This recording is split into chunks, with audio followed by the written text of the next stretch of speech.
In 1991, somewhere in the lush jungles of central Vietnam, a local logger found a mysterious hole among the foliage and bushes. He looked in there and felt a strong wind blowing into his face. Then he heard a strange sound from the cave depths and realized that it was the sound of a river.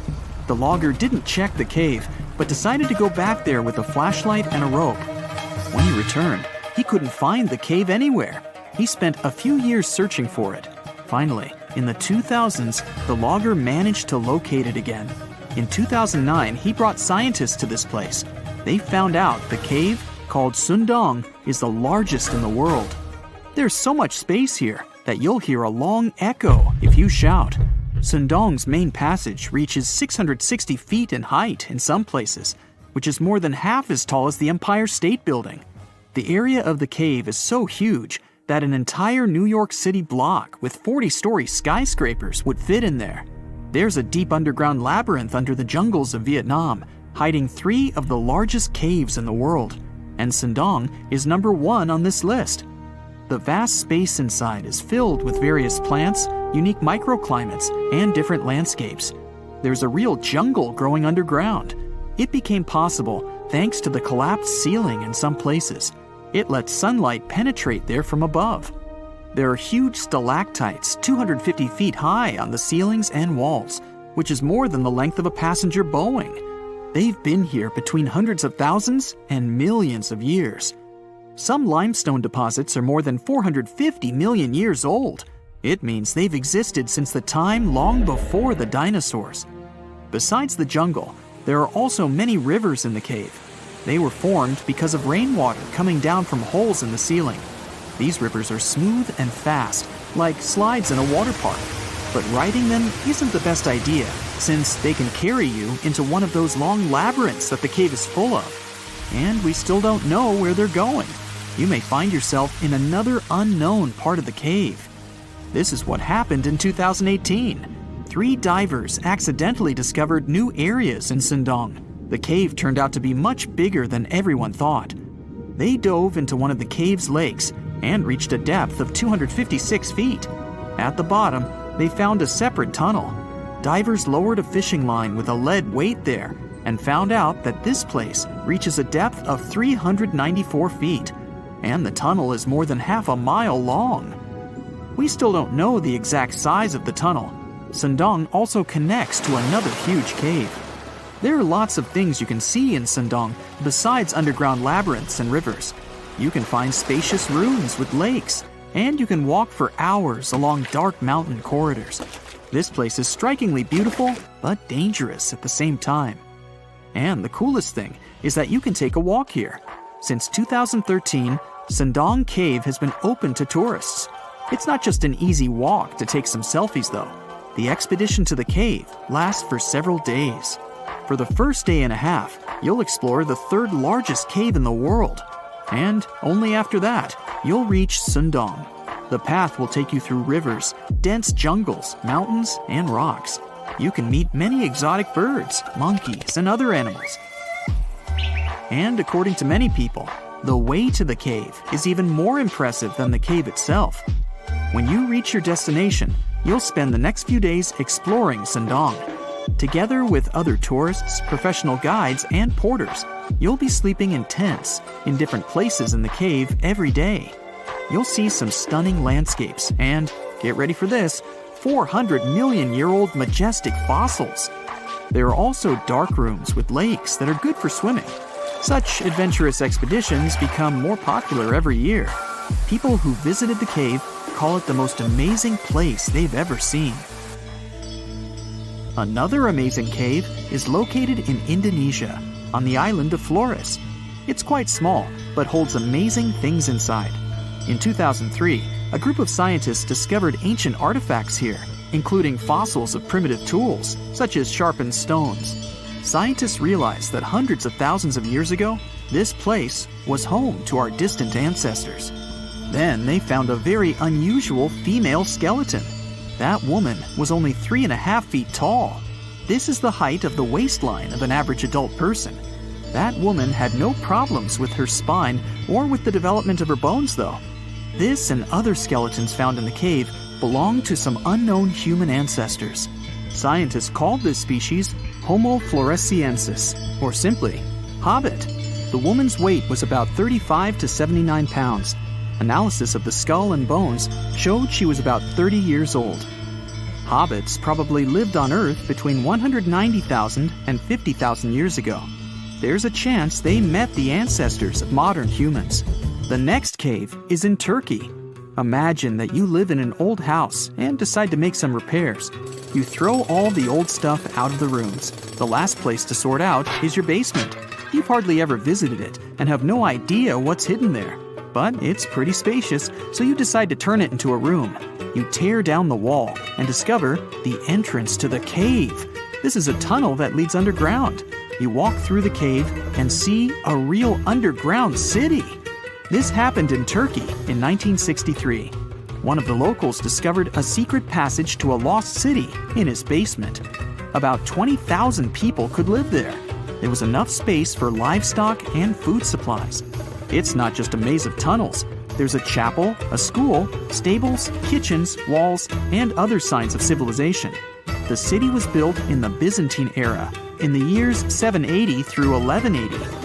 It's not the only one down there and is connected to many underground tunnels and towns that stretch for several miles. Let's finish our journey in the strangest and most frightening cave. We're going to the southeast of Romania, near the Black Sea. Here, on a desolate wide plain, you can find a hole. This is a tunnel leading deep underground. The air inside the cave has high levels of hydrogen sulfide and carbon dioxide. Under normal conditions, the air we breathe contains around 20% oxygen, but it's only 10% here. You won't be able to breathe freely without an oxygen tank. The water and air here are poisoned. Almost no animals are able to live in such conditions, at least the ones we know about.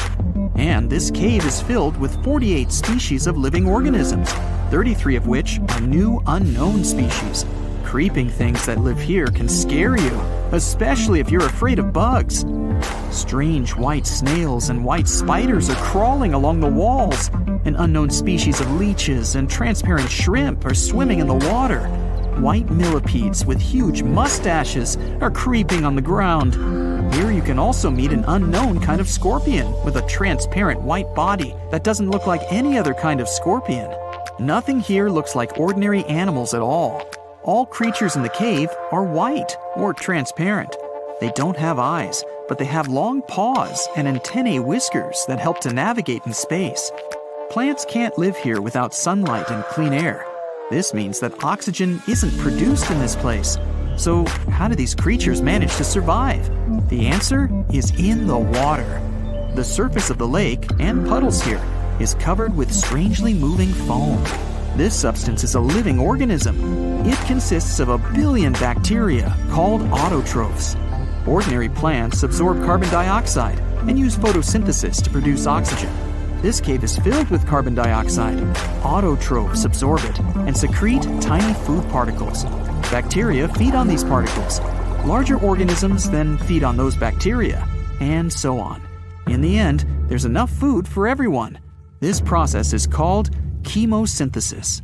It's like photosynthesis, but uses water instead of sunlight in its chemical reactions. In this cave, evolution has created a completely unique biological system, separate from the rest of the world. Imagine a place that could literally start at one end, trek over 1,800 miles straight to the west, and still be stuck under that massive canopy. This place is like a haven for all sorts of crazy creatures, hosting around 10% of the world's species. It's always been seen as this wild, untouched paradise where humans haven't messed things up yet. You know, like a glimpse into how the world used to be before we spread like wildfire across every continent, causing chaos everywhere. I'm talking about the Amazon region. That massive jungle turns out to be hiding some seriously cool secrets. For centuries, people have been talking about these lost cities deep within the forest. We're talking about El Dorado, the legendary city of gold that had Spanish explorers going crazy, venturing into uncharted territory, never to return. And even in the 20th century, the adventurous Perry Fawcett went looking for the lost city of Z and disappeared into the jungle, leaving us all hanging. Scientists have actually found evidence that ancient cities did exist in the Amazon. But how did they find these hidden ruins in such a dense and remote forest? Well, they've got this awesome technology called LiDAR. Basically, they hopped into a helicopter and used light-based remote sensing to digitally strip away the canopy and reveal the ancient ruins of a massive urban settlement around Llanos de Mojos in the Bolivian Amazon. The place was once home to the Kasarabi culture, which thrived from 500 to 1400 CE. They had these incredible urban centers with huge platform and pyramid structures. They even had raised causeways connecting different suburban-like settlements spread across miles and miles of land. These guys were seriously ahead of their time, and they had an epic water control and distribution system with reservoirs and canals. So yeah, the Amazon rainforest wasn't just some untouched wilderness. It was actually heavily populated and even urbanized for centuries before recorded history of the region began. But the thing is, a bunch of people turned a blind eye to the fact that there were actually some pretty cool architectural sites lurking around here that totally deserve some exploring. Scientists predict that in the next 10 to 20 years, we're going to uncover a ton of these cities, and some might even be bigger than the ones we're talking about here. Michael Heckenberger, an anthropologist with the University of Florida, points out that we've seen some similar settlement features, like moats and causeways, in other parts of the ancient Amazon. This new research reveals something totally mind-blowing.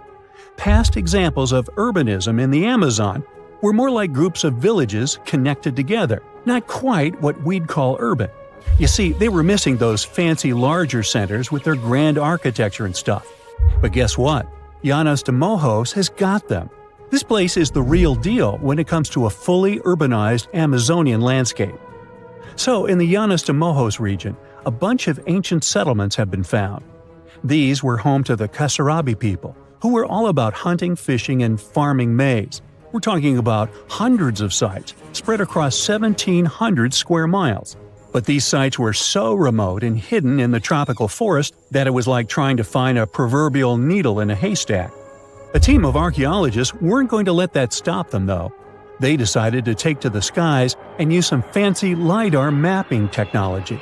Just imagine an aircraft flying over the area, shooting out a bunch of infrared beams. These beams hit the ground and bounce back, giving us the distance to different objects.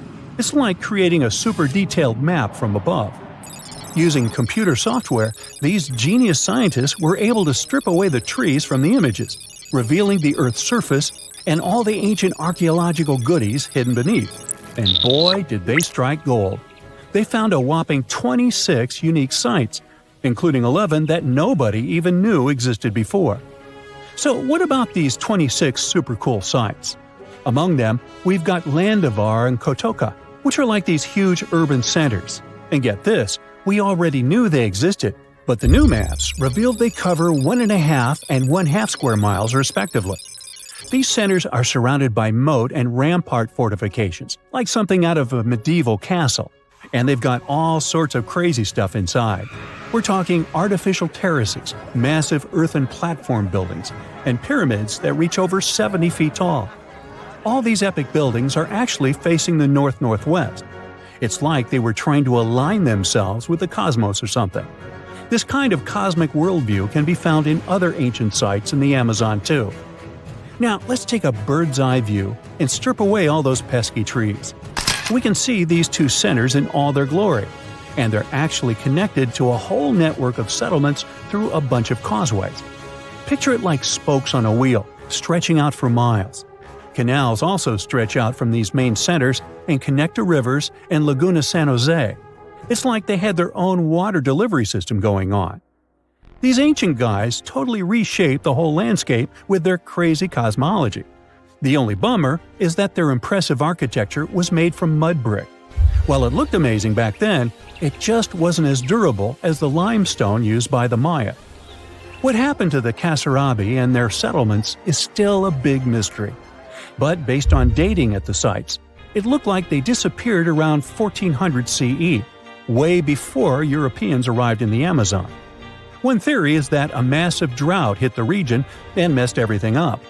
The researchers found these massive water reservoirs at various sites, which is pretty interesting, considering how rainy the Amazon is known to be. Who knows if they were for drinking water or farming fish and turtles? But hey, severe droughts have happened in the past, and it only takes a couple of bad harvests to make people pack up and move on. What's even more interesting is that these communities thrived in the same area where this guy Fawcett we mentioned before went missing while searching for his lost city of Z. Maybe he was onto something after all. This is how it was. Fawcett stumbled upon this super cool document called Manuscript 512 at the National Library of Brazil. It's believed to have been written by a Portuguese explorer. Now, according to this document, back in 1753, a group of explorers discovered the remains of an ancient city. It had arches, a statue, and even a temple with hieroglyphs. But the document didn't spill the beans on where this city was located. So Fawcett got all hyped up about finding this city and made it his secondary mission after his main goal of finding something called Z.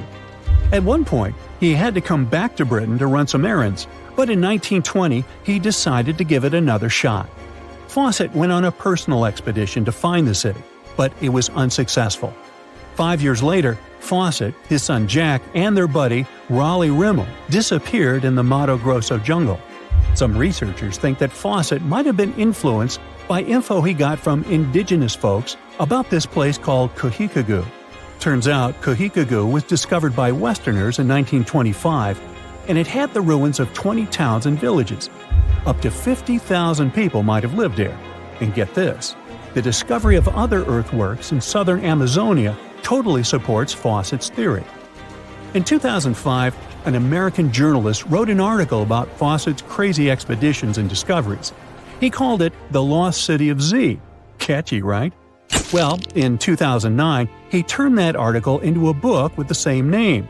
And in 2016, the super talented writer-director James Gray made it into a movie. Now, here's where things get a bit sad. The Amazon region is changing rapidly. Farming, ranching, and energy production are changing this incredible place. And guess what? Those untouched areas with ancient relics won't stay untouched for long. It's a race against time to document and preserve what's left of our past before it's lost forever. You know, scientists make discoveries that change the world, but even they can face mysteries. Here are 10 things that have baffled scientists. Imagine that you constantly hear a low-frequency hum, and no one can trace its source. Roughly 4% of the world's population hears the hum. It's a geography-free sound. I mean, people all around the world hear it, so the name varies from Tao's hum to Auckland hum, depending on the region where it gets generated. The sound is just on the threshold of human hearing. People hear it less when they're outside, and it gets louder indoors, especially at night. What's even scarier is that you cannot unhear it once you've heard it. Some folks say it started in London around the time of Charles Dickens, who wrote A Christmas Carol, and the low-frequency sound actually comes from the humbug. Or not. Actually, the earliest cases were recorded in Bristol, UK, dating back to the mid-1970s. Scientists have various theories about where the hum comes from and why only some people can hear it, yet they don't have a clear answer. It could occur when ocean waves move along the ocean floor. They shake the Earth when they collide with continental shelves. Or this might be happening because of volcanic eruptions and earthquakes. Oh, and how about ultra-low frequency radio signals used to communicate with submarines or even 5G? Upsweep is another type of unidentified sound. It was discovered in 1991 in the Pacific Ocean. The sound is high enough to be recorded throughout the ocean. Scientists theorize that the sound could be related to underwater volcanic activity. Interestingly, the volume of the sound has been diminishing compared to its volume when it was first discovered, yet it still can be detected. Plus, it's seasonal. It reaches its highest volume in spring and fall. Is it related to seasonal changes? No one really knows for sure. The next mysterious thing is a cone-shaped monument found in the Sea of Galilee in Israel. This monument was discovered accidentally by sonar scanning in 2003, but the findings were published only in 2013. The monument weighs 60,000 tons. It was once submerged by rising waters. Archaeologists say the monument is enigmatic because they can't figure out where it's from. They don't know what it's connected to or its function. So this big and unusual thing remains a mystery. Now let's move to Göbekli Tepe, Turkey. This place offers you one of the most archaeologically significant sites in the world. Why is it important? Well, it has massive carved stones about 11,000 years old. To put it in perspective, they're 6,000 years older than Stonehenge. Ancient people placed these stones before they began farming or crafting metal tools or pottery. So the existence of this place goes against the chronology of civilization we're familiar with, where people farmed first and built second. Apparently, it wasn't like that. In any case, a good question is, what was the purpose of this site? Was it built to worship some spirits? Yep, archaeologists believe it might be the world's oldest temple. Okay, say this with me. Paleodictyon noticeum. Yeah, I know it sounds like a chemical formula. This is a living fossil found deep down on the ocean floor. A creature makes these hexagonal burrows, that for sure. Yet scientists can't identify the artists. Now, what do I mean by living fossil? Well, Paleodictyon noticeum is a creature believed to produce a burrow nearly identical to Paleodictyon fossils. Is it a worm-like animal that made them? Scientists don't know. One thing is clear, this isn't some random stuff created by geological forces. Now, speaking of fossils, take a look at this giant one. Its informal name is Godzilius. It was discovered in 2011 by an amateur paleontologist. This is a scientist who studies the history of life on Earth by analyzing fossil records. Anyway, back to Godzilius. It's almost 7 feet in length and 9 feet tall if you were to measure it upright. This fossil is 450 million years old, coming from the time when Cincinnati was underwater. It might be a fossilized algae mat, but some scientists have different opinions. This is a massive tunnel found in South America. The tunnel is at least 8,000 to 10,000 years old. At first, researchers discovered a couple of colossal burrows. They were enormous and neatly constructed. Geologists were amazed, saying they had never seen such structures before. There's no known geologic process to explain their formation. I mean, researchers have known about the burrows since the 1930s, but back then they believed that these tunnels were just some sort of archaeological construction, until they discovered huge claw marks on the walls and ceiling. They reasoned that some extinct species could be the ones to have left these marks. Many geologists strongly believe they found the burrows of giant ground sloths and armadillos. The structure is the largest known burrow from the Paleolithic age in the Amazon. Yet experts have many questions. How come such a deliberate-looking structure could form naturally? A researcher then discovered another strange cave. This one was hundreds of miles away from the massive tunnel. Fast forward, there are now more than 1,500 burrows from the Paleolithic age found in Brazil. What's even more interesting is that some of these caves are connected to tunnels that sometimes lead to chambers. I'll continue with a natural phenomenon. What if I told you that every year, especially in October, fireballs appear on the Mekong River in Thailand? According to legends, Naga fireballs are a call for Buddha to return to Earth, and river serpents are the ones making these calls. Well, that's a myth, but what does science say about it? Is it related to a flammable gas? There are no clear answers yet. These fireballs appear to rise from the water. They can go as high as almost 990 feet. They're like fireworks, disappearing rapidly. They typically glow with a reddish or orange color. I'll mention some legends too, because why not? They're thrilling. And it would be a shame not to include the one about the lost city of Atlantis. As you may know, the legend says that Atlantis submerged into the ocean around 11,000 years ago. Since then, not just scientists, but also treasure hunters and philosophers have been searching for the lost world. Could Bimini Road be a trace? In 1968, a diver found strange stones off the coast of North Bimini Island in the Bahamas. The stones look human-made. It's like they were evenly spaced out and laid in an orderly row. It baffled scientists, but not for long. Carbon dating analysis of the blocks revealed that geological forces created the road naturally. There weren't any tool marks or signs indicating that the blocks had been stacked or something. The research is continuing, but yeah, scientists generally believe that the rocks were created by erosion. Well, I guess the time of Atlantis hasn't come yet. Okay, picture this. You're wandering on the beach, and you see dozens of octopuses walking past.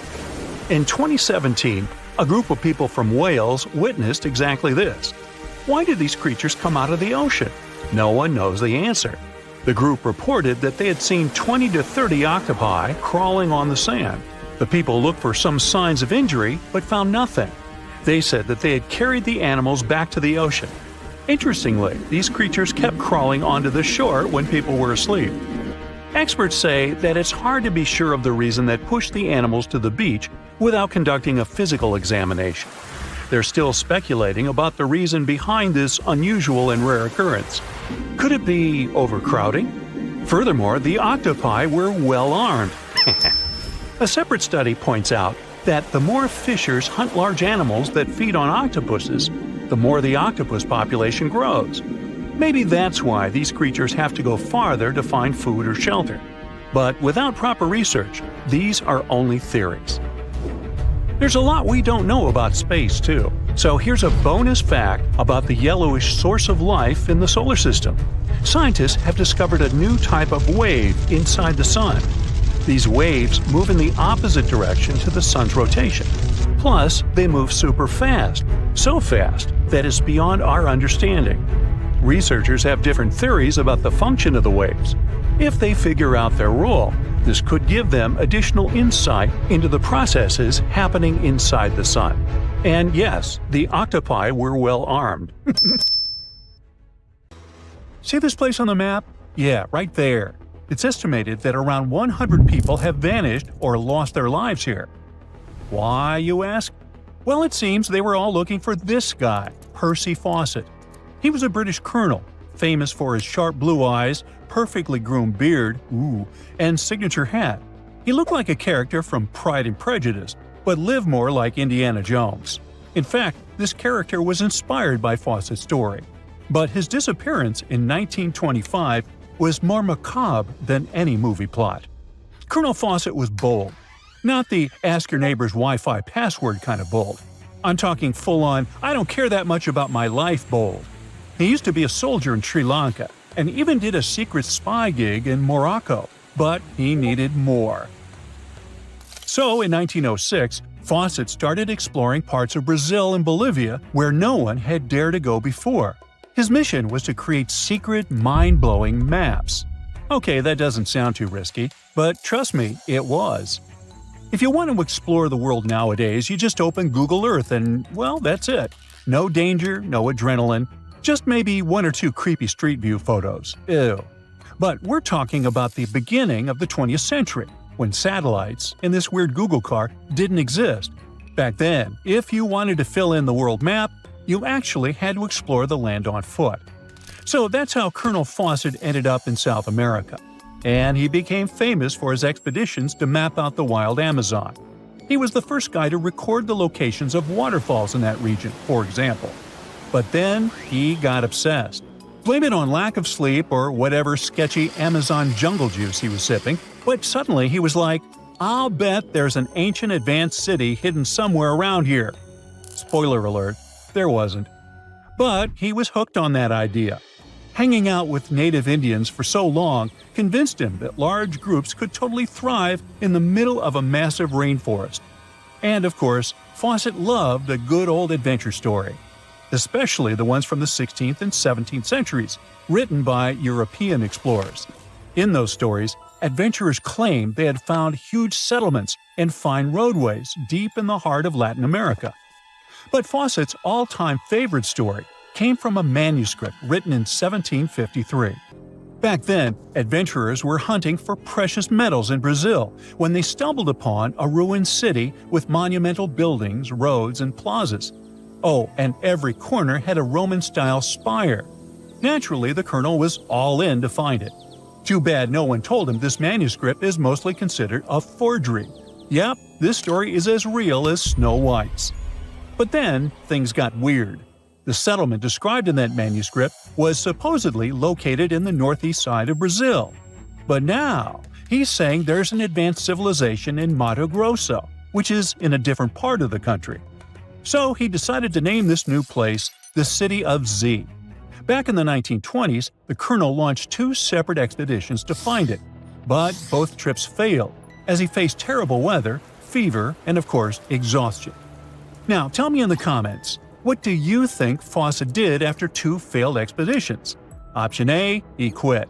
Option B, he called his mom. Option C, he tried again because he didn't get the memo that the universe is clearly saying stop. Well, of course, option C is the right answer. This is relentless Fawcett we're talking about. So, 3 years later, the colonel finally gathered enough cash to launch yet another expedition in search of the City of Z. All he needed was a crew of people crazy enough to join him. Famous and experienced explorers were begging to come along. But nope, Fawcett decided to take his son and his best buddy instead. In January 1925, this brave trio set off on their journey. They packed mosquito nets, canned food, and made a promise, "We shall return." Another spoiler alert, they didn't. Uh-oh. The journey kicked off in New Jersey, and then they sailed all the way to Rio de Janeiro, Brazil. There, they stopped to grab some pack animals, like horses, and hired a couple of local guides. Now they were ready to head to the city of Cuiabá. Now keep in mind the distances in Brazil are crazy huge. So this little journey was like traveling from Miami to Chicago on foot. 3 months later, they finally ventured into the jungle for the first time. And that's when the fun really began. The crew faced piranha-infested rivers, an endless maze of thick trees, and the worst part, bugs. The constant annoying zzz of a gazillion mosquitoes wouldn't let them sleep, and Fawcett's best friend's foot got huge from tick bites. But the colonel didn't have time to babysit his friend's princess foot. Oh no, he was too obsessed to take a break. In fact, at some point, he was so far ahead of his companions that he had to camp alone for a night. On May 29th, Fawcett finally came to his senses. There was no City of Z. But did he let that stop him? Not really. He unpacked their gear and sent the local guides back to Cuiabá. But before saying a final goodbye, he asked them to deliver a letter to his wife, saying something like, "Don't worry, hon, our son is well and getting stronger every day." Sure he was. Anyway, after this dramatic farewell, the trio set off into the bush alone. The darkness swallowed the thick forest, and then they were never seen again. Okay, that was intense, so let's fast forward. 2 years later, the newspapers were still speculating whether the trio could still be alive, and Fawcett became a legend, like Bigfoot, but less hairy. One guy said that the colonel had become one of the locals and was living his happily ever after in the jungle. Another guy said he was held prisoner by the Indians, but no one could confirm any of these sightings. It wasn't until 1928 that the British authorities finally thought better late than never and decided to look for Fawcett and his crew. By that time, they were sure their expedition had perished, but they still needed proof. And after days and days of surviving the jungle's worst nightmares, they found, well, nothing. But in a weird way, this mystery inspired more explorers to look for them. It's estimated that about 100 people have passed away in this process, and a few have followed in the explorers' footsteps by disappearing without a trace. So, what really happened to the expedition? Researchers have pointed their fingers at everything under the sun: parasitic infections, starvation, drowning, jaguar attacks, you name it. Some even say Fawcett dove headfirst into mysticism and started an occult community in the jungle. The Brazilian anthropologist Orlando Vilas-Boas was probably the one who got the closest to solving this case. Back in the 1950s, he was working with the Kalapalo Indians when they suddenly admitted to, getting rid of Fawcett. They even had bones to prove it. But it turns out a forensic analysis showed that the remains didn't belong to the colonel. So we're back to square one, and nobody knows, to this day, whatever the heck happened to them. Fawcett's quest, as we know it today, is based on some pretty questionable sources. But there is a possibility that he wasn't living in Delulu land after all. Recent discoveries suggest that his idea of a sophisticated jungle city wasn't just pure fantasy. In 2024, a massive ancient city was found in the Amazon, hidden beneath dense vegetation. Evidence suggests it was built around 2,500 years ago, and it was surprisingly advanced, featuring houses and plazas, all connected by an incredible network of roads and canals. But this city was in a forest in Ecuador, not Brazil. So who knows? Maybe the legendary city of Z is still out there. Ooh. How do you imagine ancient megaliths? Perhaps Stonehenge in England or the Great Pyramid of Giza in Egypt come to mind. They've become household names. Millions of people visit these sites every year. But thousands of miles away from such tourist hotspots, there is a mystery. Ruins of a city that is several hundred years old. And it doesn't sit in a desert or on a grassy plain. Its former inhabitants constructed it on a coral reef in the middle of the Pacific. The tiny island nation of Micronesia lies between Hawaii and the Philippines. The country is composed of 600 islands and islets. Because of its remote location, very few people visit Micronesia.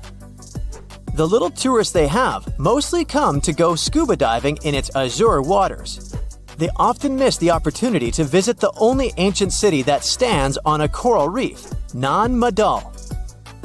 Its home island is slightly smaller in size than New York City.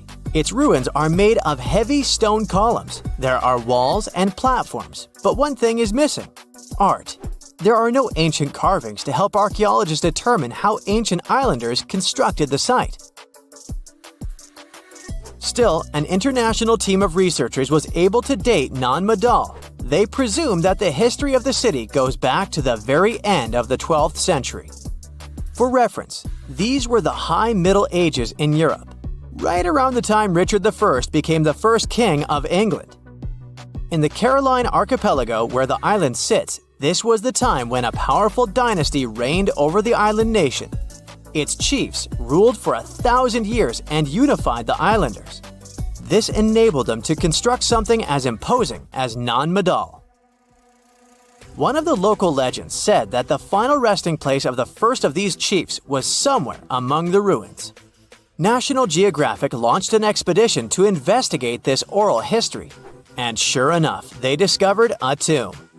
It was the size of a football pitch. It featured a labyrinth of walls and passages, just like the ones found in the Egyptian pyramids. The list of similarities doesn't end there. The stone structure in Micronesia didn't seem to have a practical purpose, and a lot of effort went into building it. Its construction presents an engineering mystery for archaeologists. The same can be said for the pyramids in Egypt. The recently discovered tomb offers a clue. It contained an underground crypt which was capped off with a basalt stone. This is a volcanic rock that forms after lava cools down. It's dark in color and rich in iron and magnesium. The whole island is made of a similar volcanic material. It used to be part of an ancient volcano that eroded over time. Basalt boulders can be found all over the archipelago.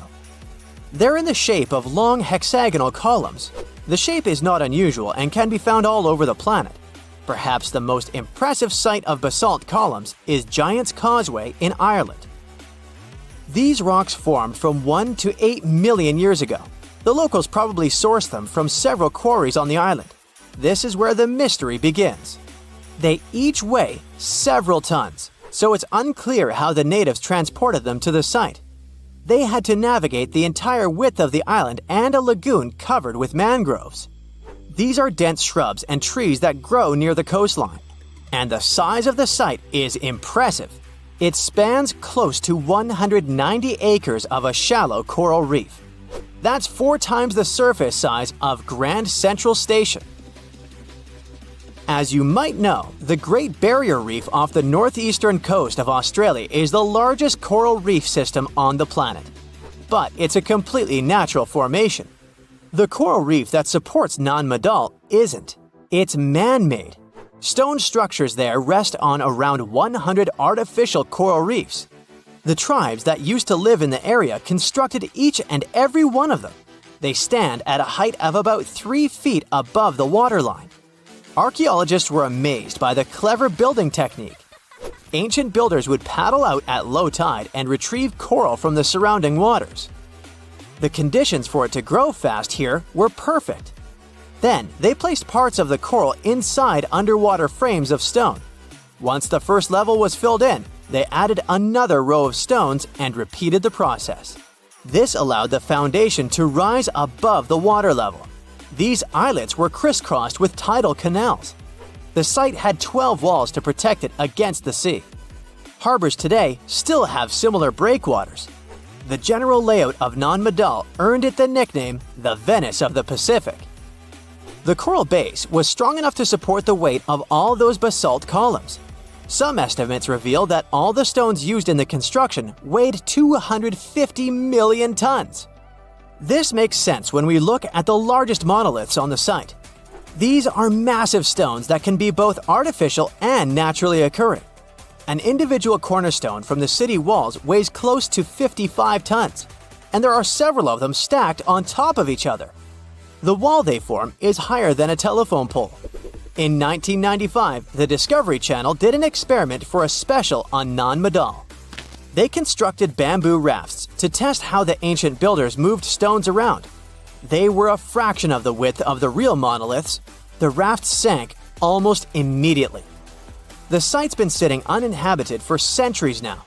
The island's first settlers came by sea around the 1st century. Historians believe they arrived from the nearby Solomon or Vanuatu Islands. The city became a regional administration center at the end of the 11th century. Its heyday is associated with the powerful ruling dynasty. It lasted for nearly 5 centuries. European traders knew about the island for a long time. In the mid-19th century, the Spanish established schools there. In 1873, a Polish anthropologist was the first to systematically explore the ruins of the city. He found heaps of coral, simple bracelets, necklaces, and stone axes. There were also round discs with a hole in the middle that probably served as currency. In modern times, the island became part of Micronesia. Today, the local tribal chief is the supervisor of the ruins. His title dates back to the times of Nan Madol's builders. But the locals cannot explain how exactly their ancestors erected the stone structures. The country's former top archaeologist was once quoted saying, "We don't know how they brought the columns here, and we don't know how they lifted them up to build the walls." Researchers from around the world were determined to get to the bottom of this mystery, quite literally.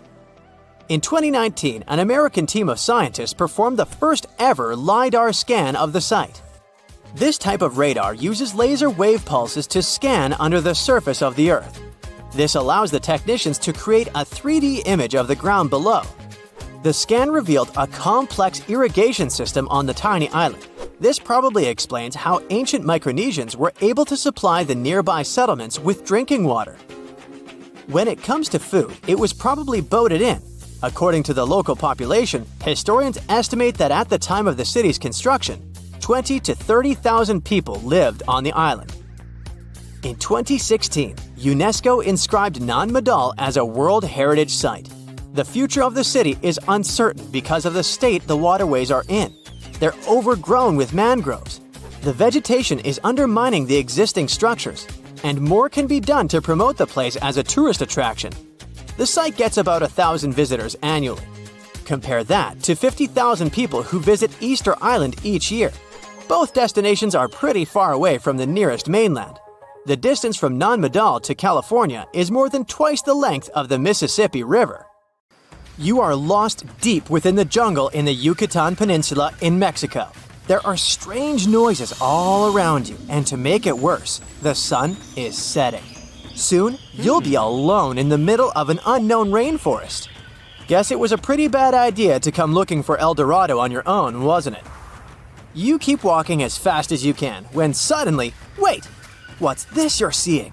It looks like large stairways made out of stone. This definitely doesn't look natural, so you take a picture.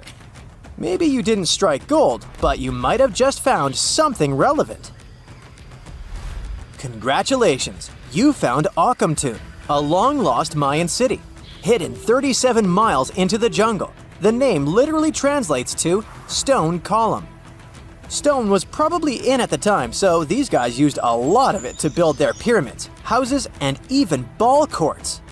If you ever thought that Europeans invented ball games, think twice. Mayans love to play ball games for recreational purposes. Akamtun is part of a series of other long-lost Mayan cities that are being discovered with the help of new technology nowadays. We'll talk more about the other ones in a jiffy. Perhaps the biggest surprise of this one is that it was surrounded by wetlands, which is why the city was built on high ground. The city was monumental, covering an area of over 120 acres. That would be as big as 90 football fields right next to each other.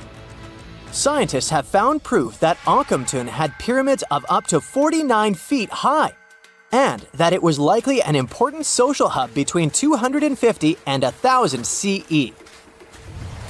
This is definitely a game changer. But lost Mayan cities began to be unearthed in the 19th century.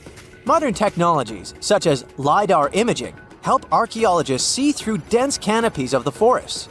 This means that people don't really have to risk getting lost in the tropical jungle like you did at the beginning of this video. LiDAR works sort of like an X-ray. It sends out laser beams that can detect any signs of ruins or ancient constructions.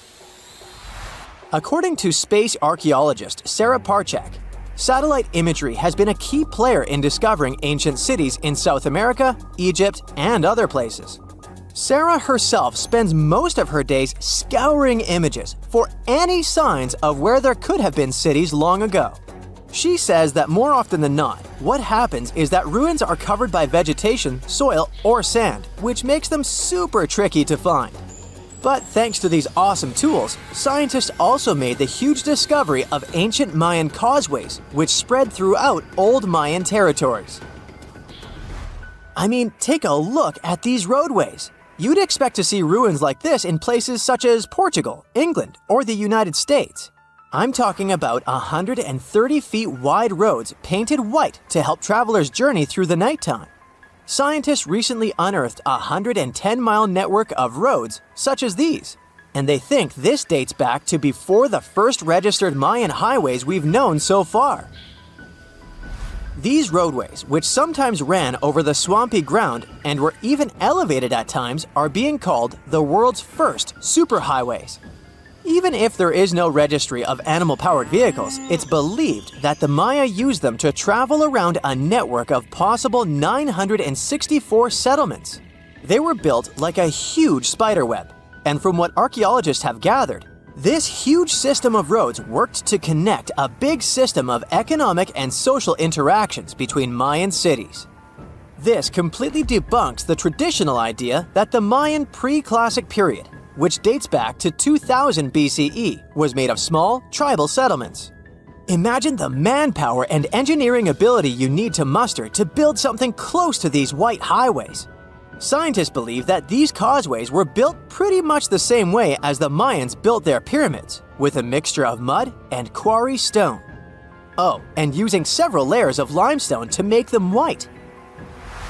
That's pretty cool, right? But let's take a few steps back for a moment to get some context. The Mayans were one of the biggest pre-Columbian civilizations living in the Americas. Until now, experts believe that at its apex, the Mayan civilization consisted of over 40 cities with a population of millions of people. That's a lot of folks. Their civilization spanned Mexico's Yucatan Peninsula, Guatemala, and Belize. And they survived mainly on agriculture.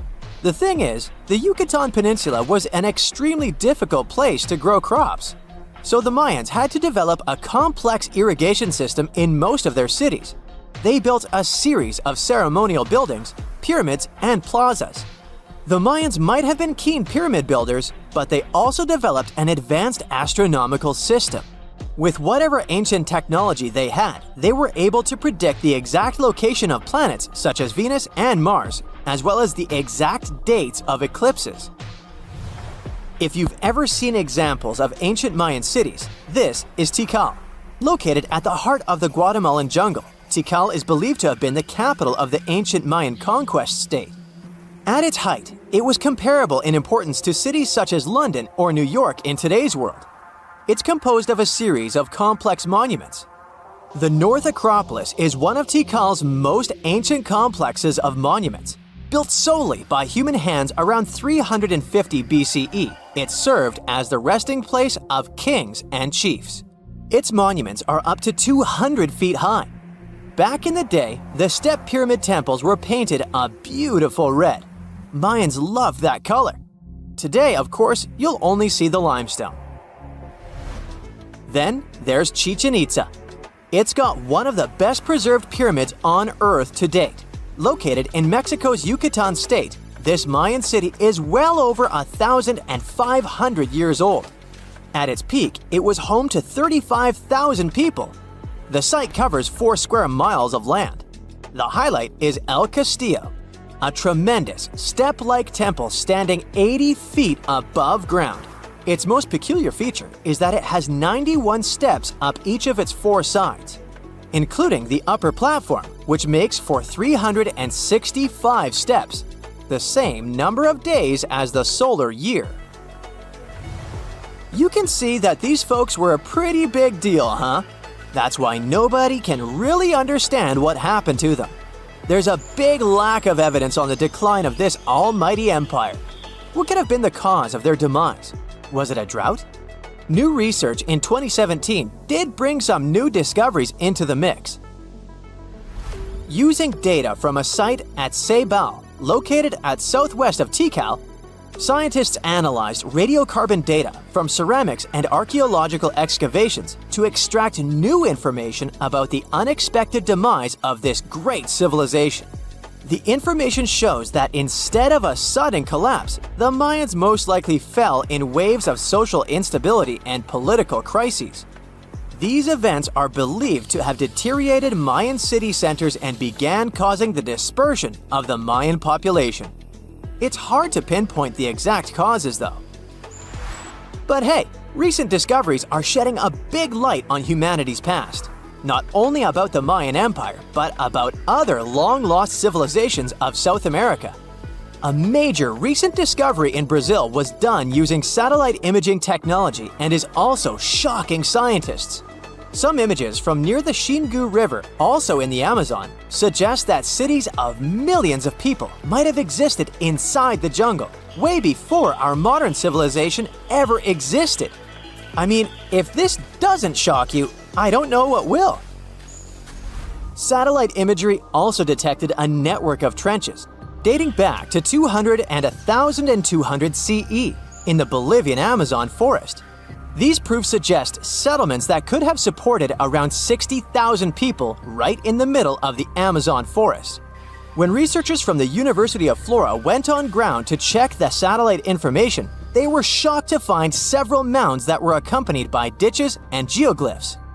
Archaeologists also found remnants of carefully designed walls centered around plazas, much like the type of construction done by the ancient Mayans. Now, how about some surreal hidden places to check out? Grab a flashlight and your backpack, and bon voyage! The trip starts in the mountainous country of Switzerland. You travel to the town of Waltensburg in the eastern part of the country. It's raining and it's very cold, but you still make your way to the bottom part of a mountain, where your first adventure awaits.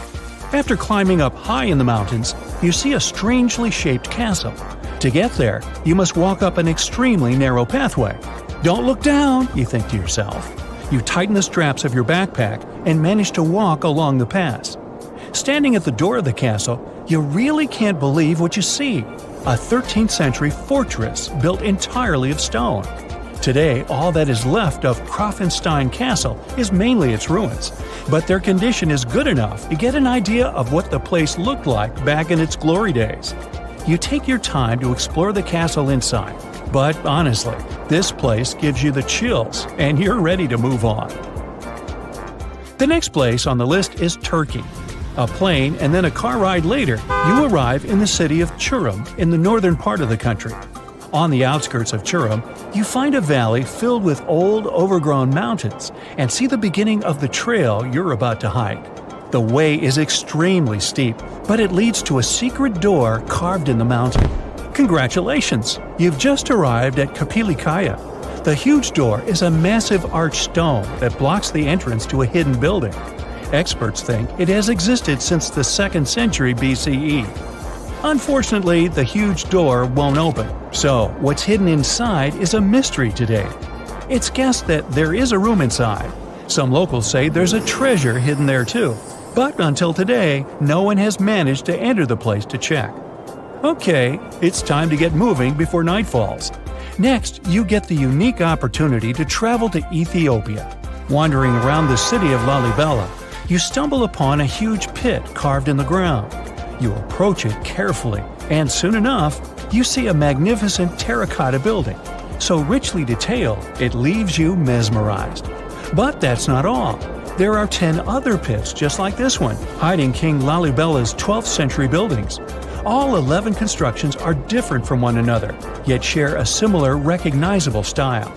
They were hand-carved over the span of 24 years, only with the help of chisels, which is unbelievable given that these buildings are up to 50 feet high.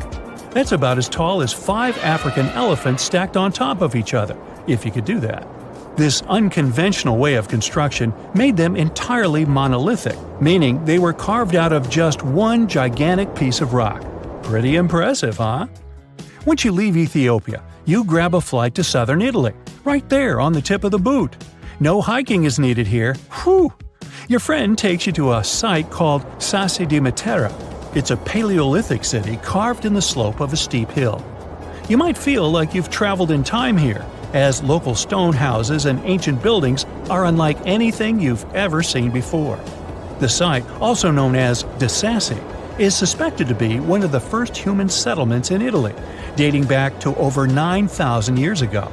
Wandering around the town, you might get invited inside one of the cave-like houses. Oh, and as weird as it may sound, some of the streets run on top of people's homes. Talk about Paleolithic urban planning. You're probably becoming an expert on rock-cut architecture by now, but there are still a few sites left on your list. Next off, you head to Slovenia to visit the world's largest cave castle. This medieval castle was built on top of a 400-foot-high cliff and was designed to be impenetrable. Luckily for you, security is much more relaxed today. Still, if you're looking for a more challenging and less touristy way inside, you can get into the castle through one of its many underground tunnels. They were built over 800 years ago for the owner of the castle. He needed secret passageways to sneak supplies. Today, Prajama Castle is both enchanting and mysterious. I'd say it depends on whether it's a warm sunny day or a cold stormy night. After this medieval experience, you head on to visit Petra, a magnificent Jordanian monument found in the middle of the desert. To get around here, you'll need a large supply of water and sunscreen because it's going to get hot. But this site is worth it. The city of Petra is a marvel of the ancient world. Back in the 4th century BCE, this region was a trading hub at the crossroads of commercial routes. Petra was a wealthy city, home to the Nabateans, an Arab Bedouin tribe that thrived in the region for many years. The rock-carved gate-like structure Petra is famous for is called the Pharaoh's Treasure. It stands at the main entrance to the site and is said to have a treasure hidden inside. You might feel tempted to check it out for yourself, but that's an adventure for another trip. For now, you hop on another plane ride, this time to the Americas. First, you visit the USA, more specifically, the mountainous state of Colorado. You make your way to Mesa Verde National Park. There, in between the greenery and abundant vegetation, you'll find over 600 dwellings built in the cave beneath the cliff, carved deep into the mountainside. This ancient village is now considered a heritage site. The local Puebloan tribe built it back in the 1190s. One of its main buildings is called the Cliff Palace. It's a multi-story construction built from sandstone and mud mortar. The palace alone housed over 150 rooms. If you're feeling sporty, you might want to visit the Balcony House. To get there, you'll have to climb a 32-foot ladder. You'll get to see a mid-sized village of 38 rooms, including 2 kivas.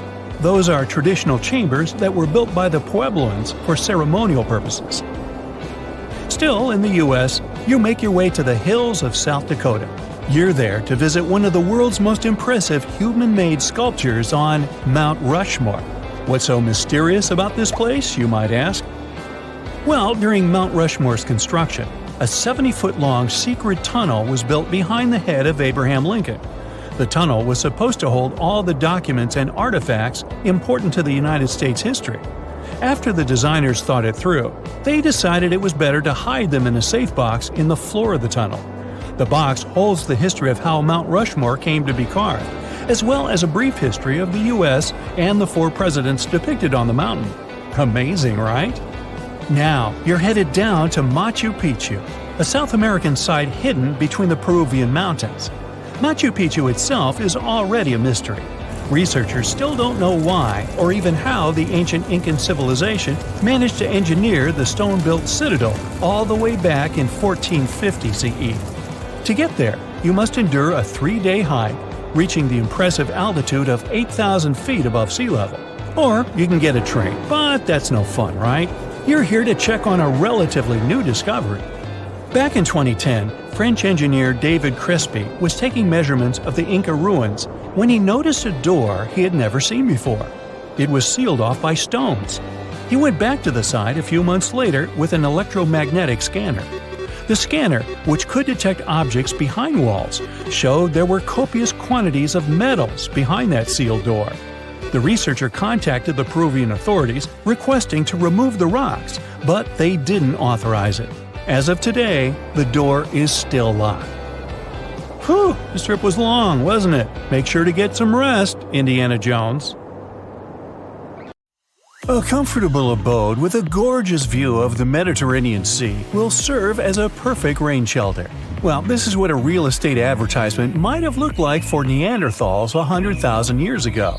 Welcome to the weird and wonderful caves you could live in, or not. Of course, back then, neither real estate and advertising had been invented yet.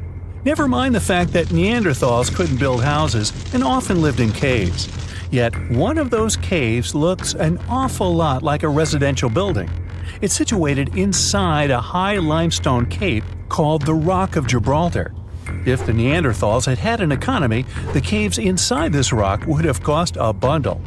Navigators discovered it in 1907. They just spotted a big hole inside the fortified rock. For many years, scientists have studied this place and found some traces of Neanderthals. They discovered ancient tools in the cave and bones of old animals. But the coolest thing was, they found 4 caves inside the rock. It was like a residential complex. Neanderthals lived alongside neighbors and helped each other hunt and fish. They created feather decorations and painted abstract drawings on the walls. Imagine our ancient predecessors hanging out in these caves 100,000 years ago. And now, scientists hang out there and study the primeval past of Neanderthals in detail. At the end of 2021, archaeologists uncovered a gap inside one of the caves leading to an unknown tunnel. They crawled through this hole and opened a new space under the cave roof. This place has been closed off from the outside world for over 40,000 years. And it seems it was one of the most prestigious apartments in the entire mountain complex. It has high ceilings with ancient stalactites. The ruined stone curtains divided the apartment into several rooms. Scientists also found the remains of ancient animals and scratches on the walls. It seems that Neanderthals had never lived here, but they used to visit this place. Archaeologists found the shell of a sea snail called dog whelk.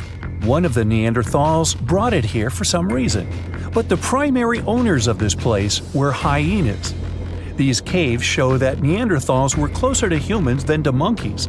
They had a way of life and even some customs. There's still a lot of work ahead, and scientists hope to find new rooms inside this rock. Meanwhile, in 2003, archaeologists discovered another early dwelling on the Isle of Flores in Indonesia. Among the green jungle, they found a cave with ancient tools. At first, everyone thought the human ancestors lived here, but then scientists discovered an unusual skeleton of an adult.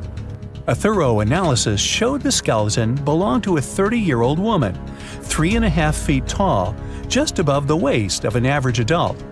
The woman's weight was equal to the weight of an adult shepherd. The skeleton didn't belong to Neanderthals or Australopithecines. It was a new unknown species, which scientists called Homo floresiensis, or simply the Hobbit. Also, there were remains of unusual ancient animals in the cave. It was an elephant the size of a cow, some large storks, and giant rats. Archaeologists have found out that hobbits were not the owners of this place. The main inhabitants were the rats the size of a cat. Maybe they were fighting the hobbits. Some analysis shows that Homo floresiensis wasn't our direct ancestor. They were in a separate branch of evolution. The hobbit skeleton looks more like that of a monkey than of modern humans. In 2009, in the dense jungle of Vietnam, archaeologists discovered Son Don, the largest cave in the world. If you go inside the cave and shout, you'll hear your echo a long time. In some places, the height of this cave reaches half the height of the Empire State Building, and the total area is larger than one central block of New York. Son Don is one of the 3 caves in the Vietnamese jungle. Many intricate mazes connect these caves. Inside, you can find unique plants and trees that live separately from the outside world.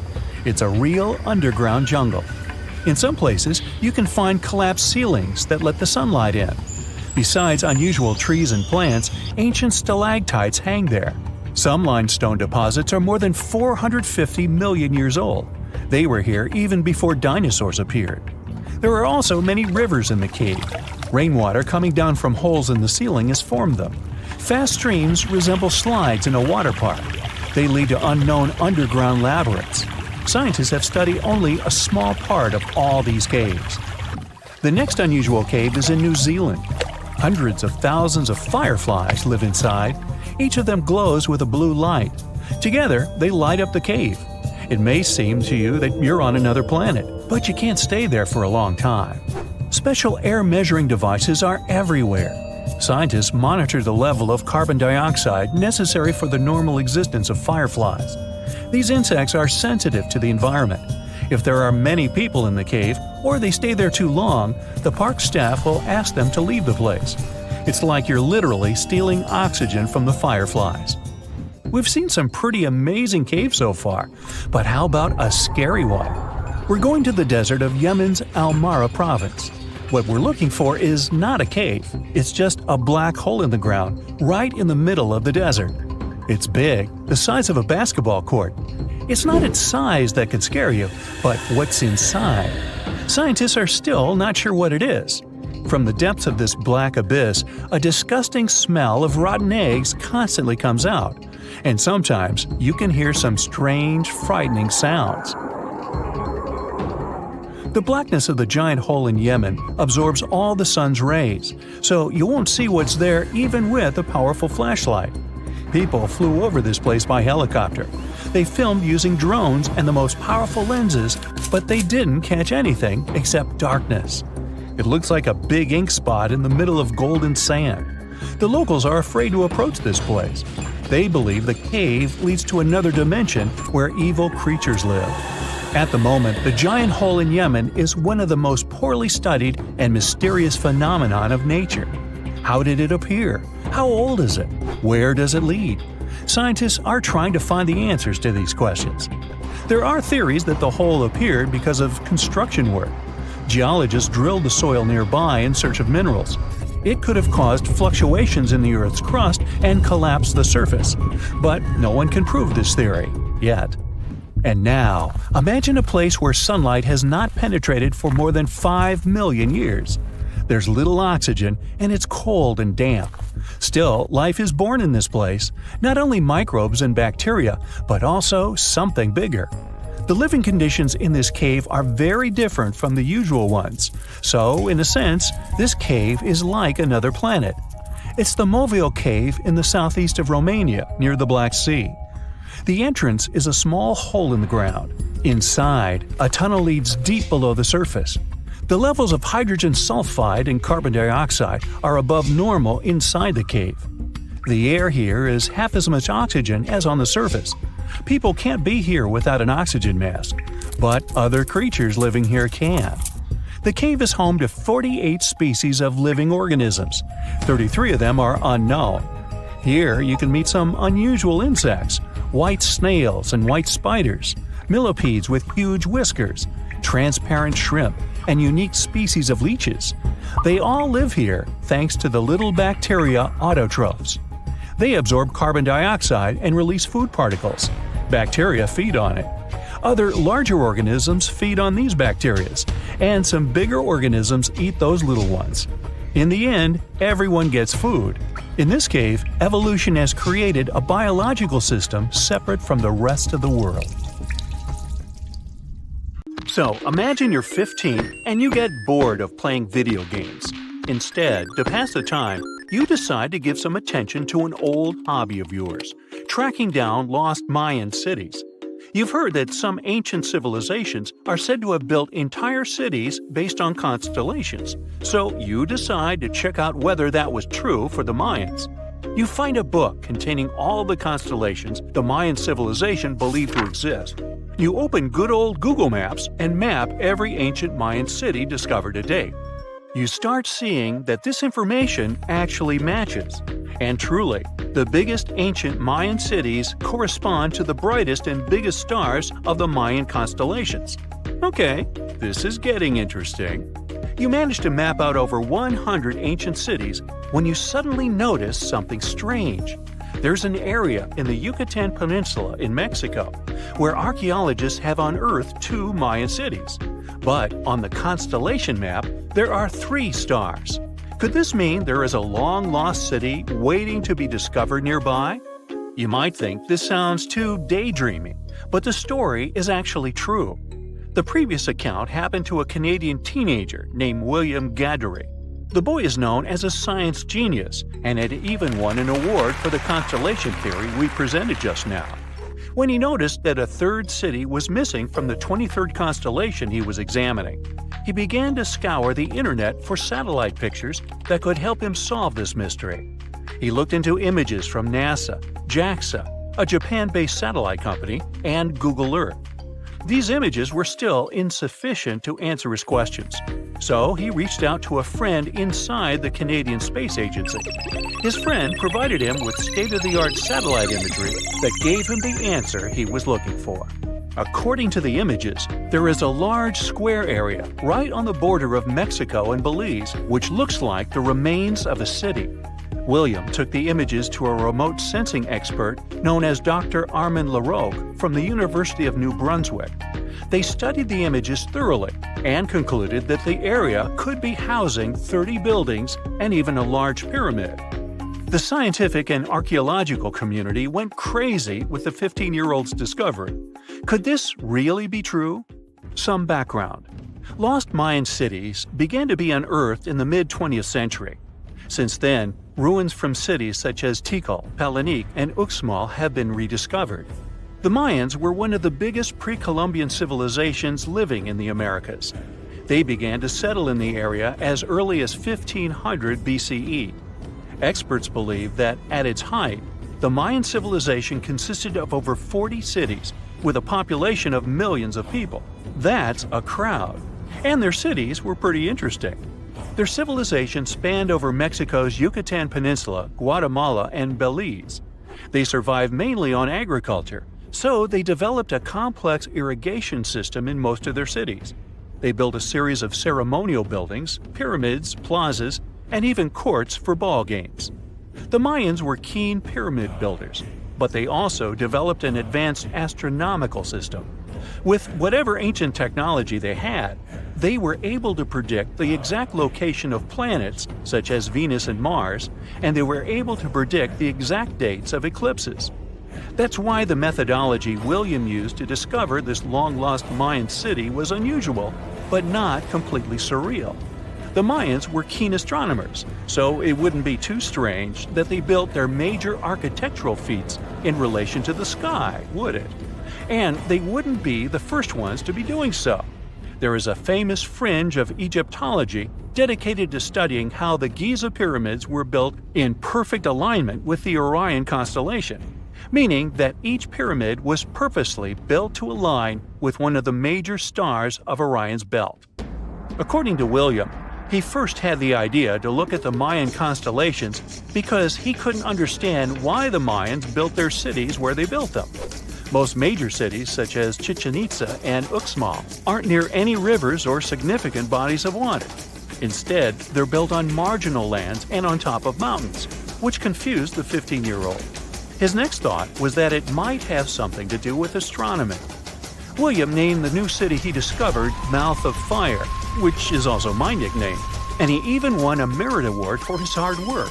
However, his theory was very much contested inside the archaeological community, and many Mayan experts worked to debunk William's findings. Some archaeologists say that constellation theories are too unscientific. Anthony Aveni, a renowned anthropologist and astronomer, referred to William's methodology as an act of creative imagination. He explained that there is no way to be sure what the Mayan constellations really were. It's all just hypothetical. Another debunking of William's findings came from Mayanist David Stewart, who said that the object identified on the satellite imagery is nothing but an old cornfield. His claim was supported by an expedition that took place near the area in 2021, when the archaeologists present reported there was nothing at all in this area. Still, a 15-year-old boy almost found a long-lost Mayan city, which is pretty exciting if you ask me. Similar techniques as those used by William are actually being used to unearth lost civilizations all over the world. According to space archaeologist Sarah Parquet, satellite imagery has been a key player in discovering ancient cities in Egypt and other places. Sarah herself spends most of her days scouring images for any sign of where there could have been cities long ago. What happens, she says, is that any time you have something buried, it's going to be covered either by vegetation, soil or sand, or some other modern construction on top of it. In order to assess whether there is something hidden under large canopies of vegetation or not, she uses infrared technology, for instance. A major recent discovery in Brazil was done in a similar way. Satellite imagery detected a network of trenches dating back to 200 to 1200 CE. These suggest settlements that could have supported around 60,000 people. But in this case, the satellite imagery did indeed correspond to what was on the ground. Researchers from the University of Florida found several mounds that were accompanied by ditches and geoglyphs. Archaeologists also found remnants of carefully designed walls, centered around plazas, much like the type of construction done by the ancient Mayans. Advances in satellite tech have also shed new light on long-discovered ancient Mayan cities, such as Tikal. Located in the heart of the Guatemalan jungle, Tikal is believed to have been the capital of the ancient Mayan Empire. At its height, it was comparable in importance to cities such as London or New York in today's world. It was composed of a series of complex monuments, many of them believed to have been the resting places of kings and chiefs. Tikal is already known to have been big, but recent discoveries show it could have been even 3 times larger than what scientists originally believed. The main discovery revolves around a fortification on the outskirts of the city, indicating how far the original city stretched. And new discoveries still take place. In 2017, researchers also unearthed new clues regarding the potential causes of the decline of the Mayan civilization. Using data from a Sidon seawall located 62 miles southwest of Tikal, scientists analyzed radiocarbon data from ceramics and archaeological excavations to extract new information about the sudden demise of this great civilization. The information shows that, instead of a sudden collapse, the Mayans most likely collapsed in waves of social instability and political crises. These events are believed to have deteriorated Mayan city centers and began causing the dispersion of the Mayan population. Wow, it seems like it's a prime time to uncover ancient ruins. What do you say? Will you give it a try as well? There's this interesting ancient site near St. Louis, Missouri, that a lot of people don't know about. It's called Cahokia, and it used to be a huge city with up to 20,000 people living there back in the 11th century. It's full of these massive earthen mounds that were built by hand, and the biggest one is still there today, at the Cahokia Mound State Historic Site. Even though we don't know everything about this civilization, researchers have been able to piece together some information from the remains they've found. For starters, they found some pretty old teeth at this site. After studying their appearance and structure, scientists suggest that a lot of different indigenous groups lived there.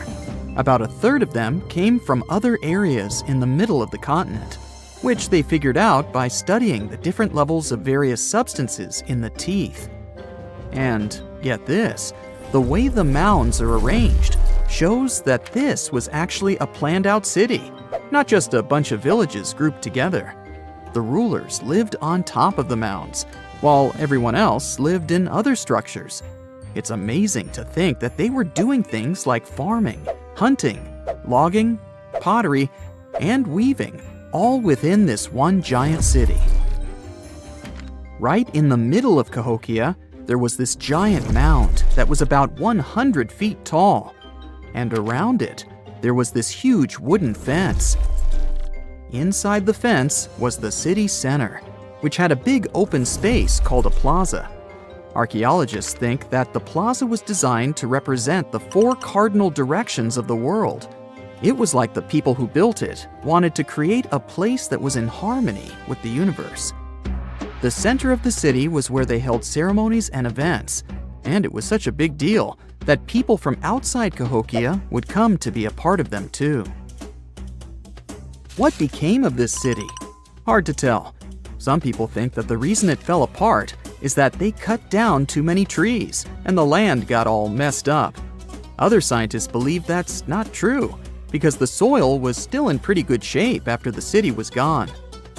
The Europeans were not even around at that time, so they couldn't have influenced the downfall of Cahokia either. There's also one theory that suggests there were fights with other communities that caused the city to collapse. These days, there are over 65 preserved mounds, and you can even climb the steps of the tallest one. The best part is that local authorities are thinking of making it a national park, so you should totally plan to visit before it gets too crowded. Mohenjo-Daro is another lost ancient city that's still surrounded by mystery. Located in modern-day Pakistan, it was a city that flourished during the Bronze Age, and it was extremely advanced for its time. It had things like water systems and fancy architecture that other cities didn't have back then. Despite these features, it's not as well known as other ancient cities, like those in Egypt or Mesopotamia. What's even weirder is that at some point, the city was abandoned, and no one knows why. Archaeologists found the city in 1911, but it took a while for them to realize how important it was. Eventually, they uncovered a lot of really interesting things about the city, like its advanced sanitation system. Excavations uncovered over 700 wells, as well as private baths and a large communal bath. Remarkably, even private homes had toilets, and waste was efficiently disposed of through a citywide sewage system. They also had a lot of trade connections and made some really beautiful objects, like pottery, jewelry, and figurines that were sold all over the region. Despite its amazing culture and knowledge, scientists have yet to figure out why the city was abandoned. Some people think changes in the nearby river might have had something to do with it. The writings that the people of Mohenjo-Daro left behind are still a complex code, even for the most skilled specialists, making it even harder to piece together their history. Have you heard of the lost city of Kolmanskop? It used to be a small settlement in the Namib Desert. Legend has it that it got its name from a man named Coleman who got stuck in the local dunes and was never seen again. But that's not the interesting part. In 1908, a railway worker found a shiny stone and showed it to the chief railway foreman, who turned out to be a hobby mineralogist. They discovered it was a diamond, and soon Kolmanskop became the richest town in Africa and one of the richest places in the world. It had luxurious stone houses, a school, a hospital, and even an ice factory to produce ice for fridges. The hospital had the first X-ray machine in southern Africa, which was supposedly used to check if workers were illegally swallowing diamonds. Its popularity began to decline in the late 1920s when another diamond-rich location was discovered nearby. Most of the inhabitants soon began to flee the city in search of a better life, leaving the buildings abandoned. In 1938, all machinery was taken south and the town was left to the desert. The last inhabitant left Kolmanskop between 1956 and 1960. The hot climate and low humidity have preserved the structures over time, and tourists can now visit this desert ghost town. You've surely heard about this next ancient city, Machu Picchu. It's this incredible ancient location in Peru. It stretches across a huge piece of land in the Andes Mountains and sits high above sea level. It's even considered one of the wonders of the modern world. But here's the thing. Scientists aren't exactly sure what it was used for. It could have supported up to 750 people, but there aren't a lot of human clues left behind. Some people think it was more of a spiritual or ceremonial place, while others believe it may have been like a fancy spa retreat for the nobles. The extensive terraces might mean it was used for crop testing or as a trading hub. And there's even a theory that it was used as a prison because they found a cell-like area too. It's amazing that even today, archaeologists and historians are still puzzled about how it was built. Did you know that they probably didn't even use wheels for transportation? And those massive granite rocks were somehow pushed up the steep Andean mountains, even though most of them weighed a lot. Some historians think that hundreds of people worked together to push each rock up the peak. The huge stones at Machu Picchu are also so close together that you can't see any cracks between them. It's pretty cool because it also makes the area safe during earthquakes, which is important since Peru is a shaky country. But how did the stones stay put during all those quakes? They actually move a little bit, but then they go back to their original spot, almost like they're dancing. Some people think wet wooden wedges were used to keep them in place, but that doesn't really add up, considering how big the structures are. Locals back then also seem to have built Machu Picchu without using any pack animals or iron tools. They had to sculpt and put everything together using mostly their hands. Plus, the citadel is built on a fault, so they had to move a bunch of stone and earth to make it flat. Scientists also think that the real construction is actually underground because of the deep foundations and drainage system. In fact, there's a hidden water system that was just recently discovered using 3D scanning. They didn't even use mortar to put the granite blocks together. They were so precise that you can't even fit a sheet of paper between them. One theory suggests that people that lived there used stone tools made of a harder material than the stone they were cutting. The story goes that two Mayan twin boys loved to play ball. Sure, they were really good at it, but they also made a lot of noise when playing. The lords of the underworld soon became bothered by the sound and summoned the two boys to the underworld, a place the Mayans called Xibalba. As soon as the boys reached their gloomy destination, the lords of the underworld began putting them through a series of tests. Soon enough, the inexperienced twin boys failed the tests and lost their lives. But this was not in vain. This sad event resulted in the appearance of a beautiful fruit tree. Soon enough, a young woman saw a beautiful fruit on this tree and reached up to pick it. Legend has it that soon after that, she gave birth to another set of twin boys named Hunahpu and Xibalaqui. Just like their ancestors, these twins were great ball players, but they were equally as loud, and the lords of the underworld became annoyed again.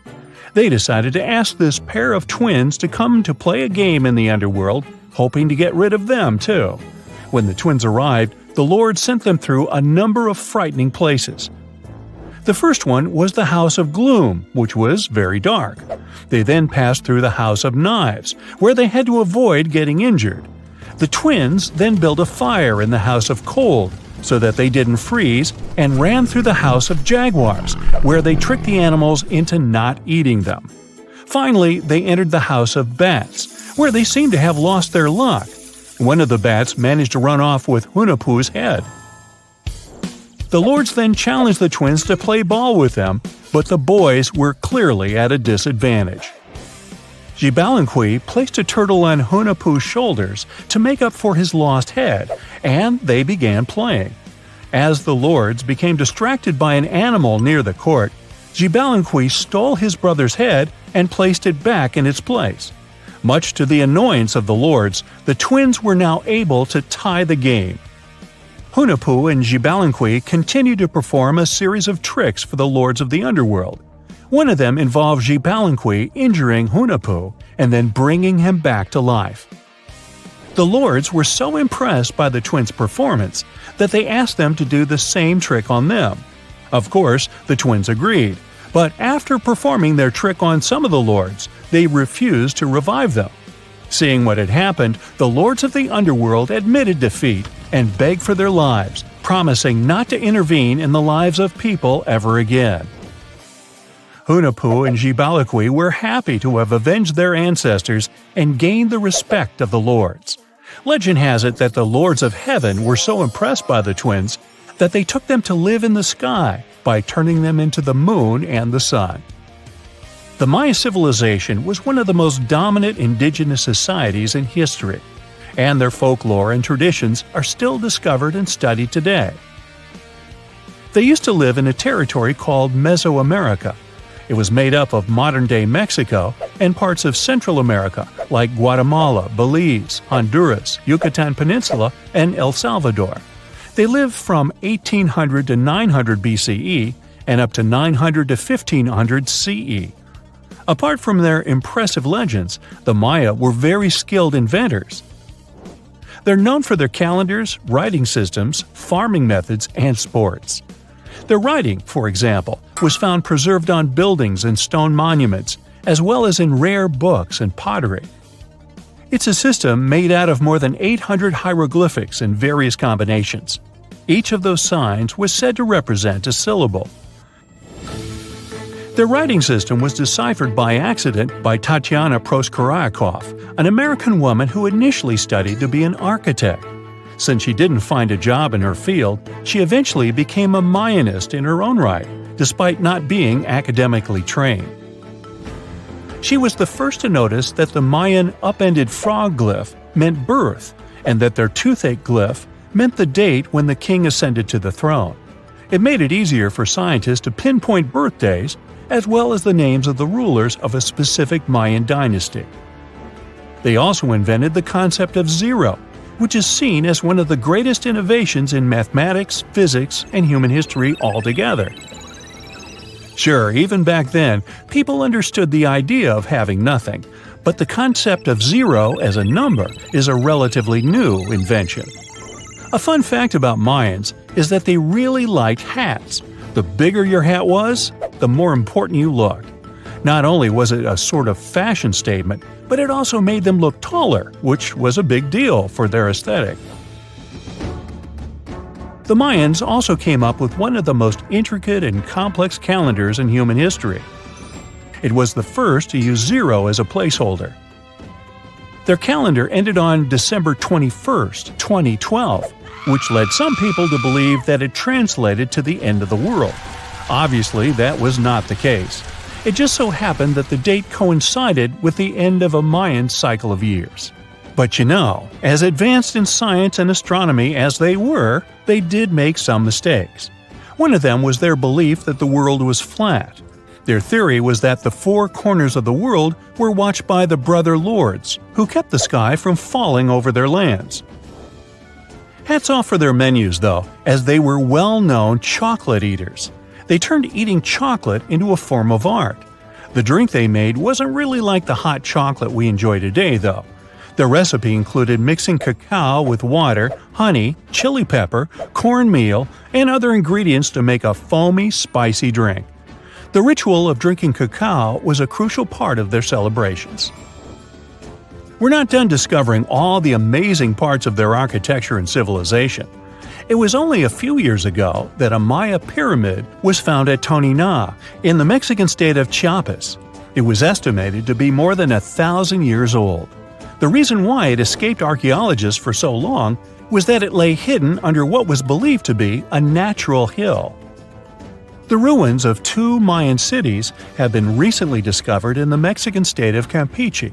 Why didn't we find them until now? Well, they were concealed by really thick vegetation, which made it difficult for archaeologists to reach them. The Mayans didn't just disappear. Their descendants are still around today, many of them choosing to live in their ancestral homelands. You can find them in Guatemala, for example, where the Maya people make up the majority of the population. Overall, the Maya ethnic group contains people that speak different Mayan languages, such as Yucatec, Quiche, Quechua, or Mopan. They had no idea what a spa day was, but the Mayans really enjoyed a nice sweat once in a while. Sweat lodges were discovered around ancient Mayan sites. They were built out of stone or adobe. These rooms were an essential part of their cleansing and healthcare rituals. One of the earliest sweat lodges was found in Quello in northern Belize and appeared to date back 3,000 years. One of the most important parts of the Mayan culture was a ball game which they named Pix. It had both political and spiritual significance. We can see ball courts at important parts of Mayan archaeological sites. The main goal of the game was to pass a rubber ball through a very high stone hoop without using your hands. Basically, it was a combination of soccer and basketball. However, it could have serious consequences. The loser could, at times, even lose his own life. Ooh, high stakes indeed. Because of this game and the need for bouncy balls, the Mayan people were some of the first cultures to use rubber. They made it using natural latex. There were different kinds of rubber depending on what natural substances the latex was mixed with. And that, my friend, is the way the ball bounces. Sorry, but you know me, I just couldn't resist. Researchers have found almost 1,000 previously hidden Maya settlements in the tropical lowlands of what is now northern Guatemala. They did it with LiDAR, light detection and ranging lasers, which they used to scan areas from the air. The region we're talking about is pretty vast. All those structures and buildings they saw over there stretch across about 650 square miles. And these spots were supposedly occupied thousands of years ago. It seems all these structures were pretty densely packed, so people lived close to each other. They had at least 417 ancient villages, towns, and cities where they could identify boundaries. These structures and buildings were actually a part of a state that looked like a kingdom. Some of these settlements were built as sports courts, civic, ceremonial, and religious centers, and residential homes. There were also massive palaces, platforms, dams, pyramids, and causeways across that area. People who lived there also had reservoirs where they collected water. So, they needed the power to organize thousands of specialists and workers. And they also needed many skilled people to build such structures without the technologies we have today. They needed lime producers, architects, mortar and quarry specialists, lithic technicians, those who took care of legal enforcement, and other important roles to establish the true community. This cool laser scanning system researchers used while exploring this area can even penetrate very dense ecosystems and vegetation. The light bounces off different surfaces and then creates a digitally reconstructed map. This map is based on how much time it takes for the pulses to get back to a receiver. So, with this laser system, they discovered they were also lowlands for agriculture. So why exactly did the Mayas settle in this region? It was a specific area. Plus, it was hard to build such an amazing kingdom in a tropical rainforest climate. Back in the old times, ancient peoples had mostly inhabited areas in drier climates. Over there, they would build water resources, which were some sort of the basis of society and a source of life. An example of this is Teotihuacan of Highland Mexico, although they did have a couple of navigable rivers they could use for transport and trade.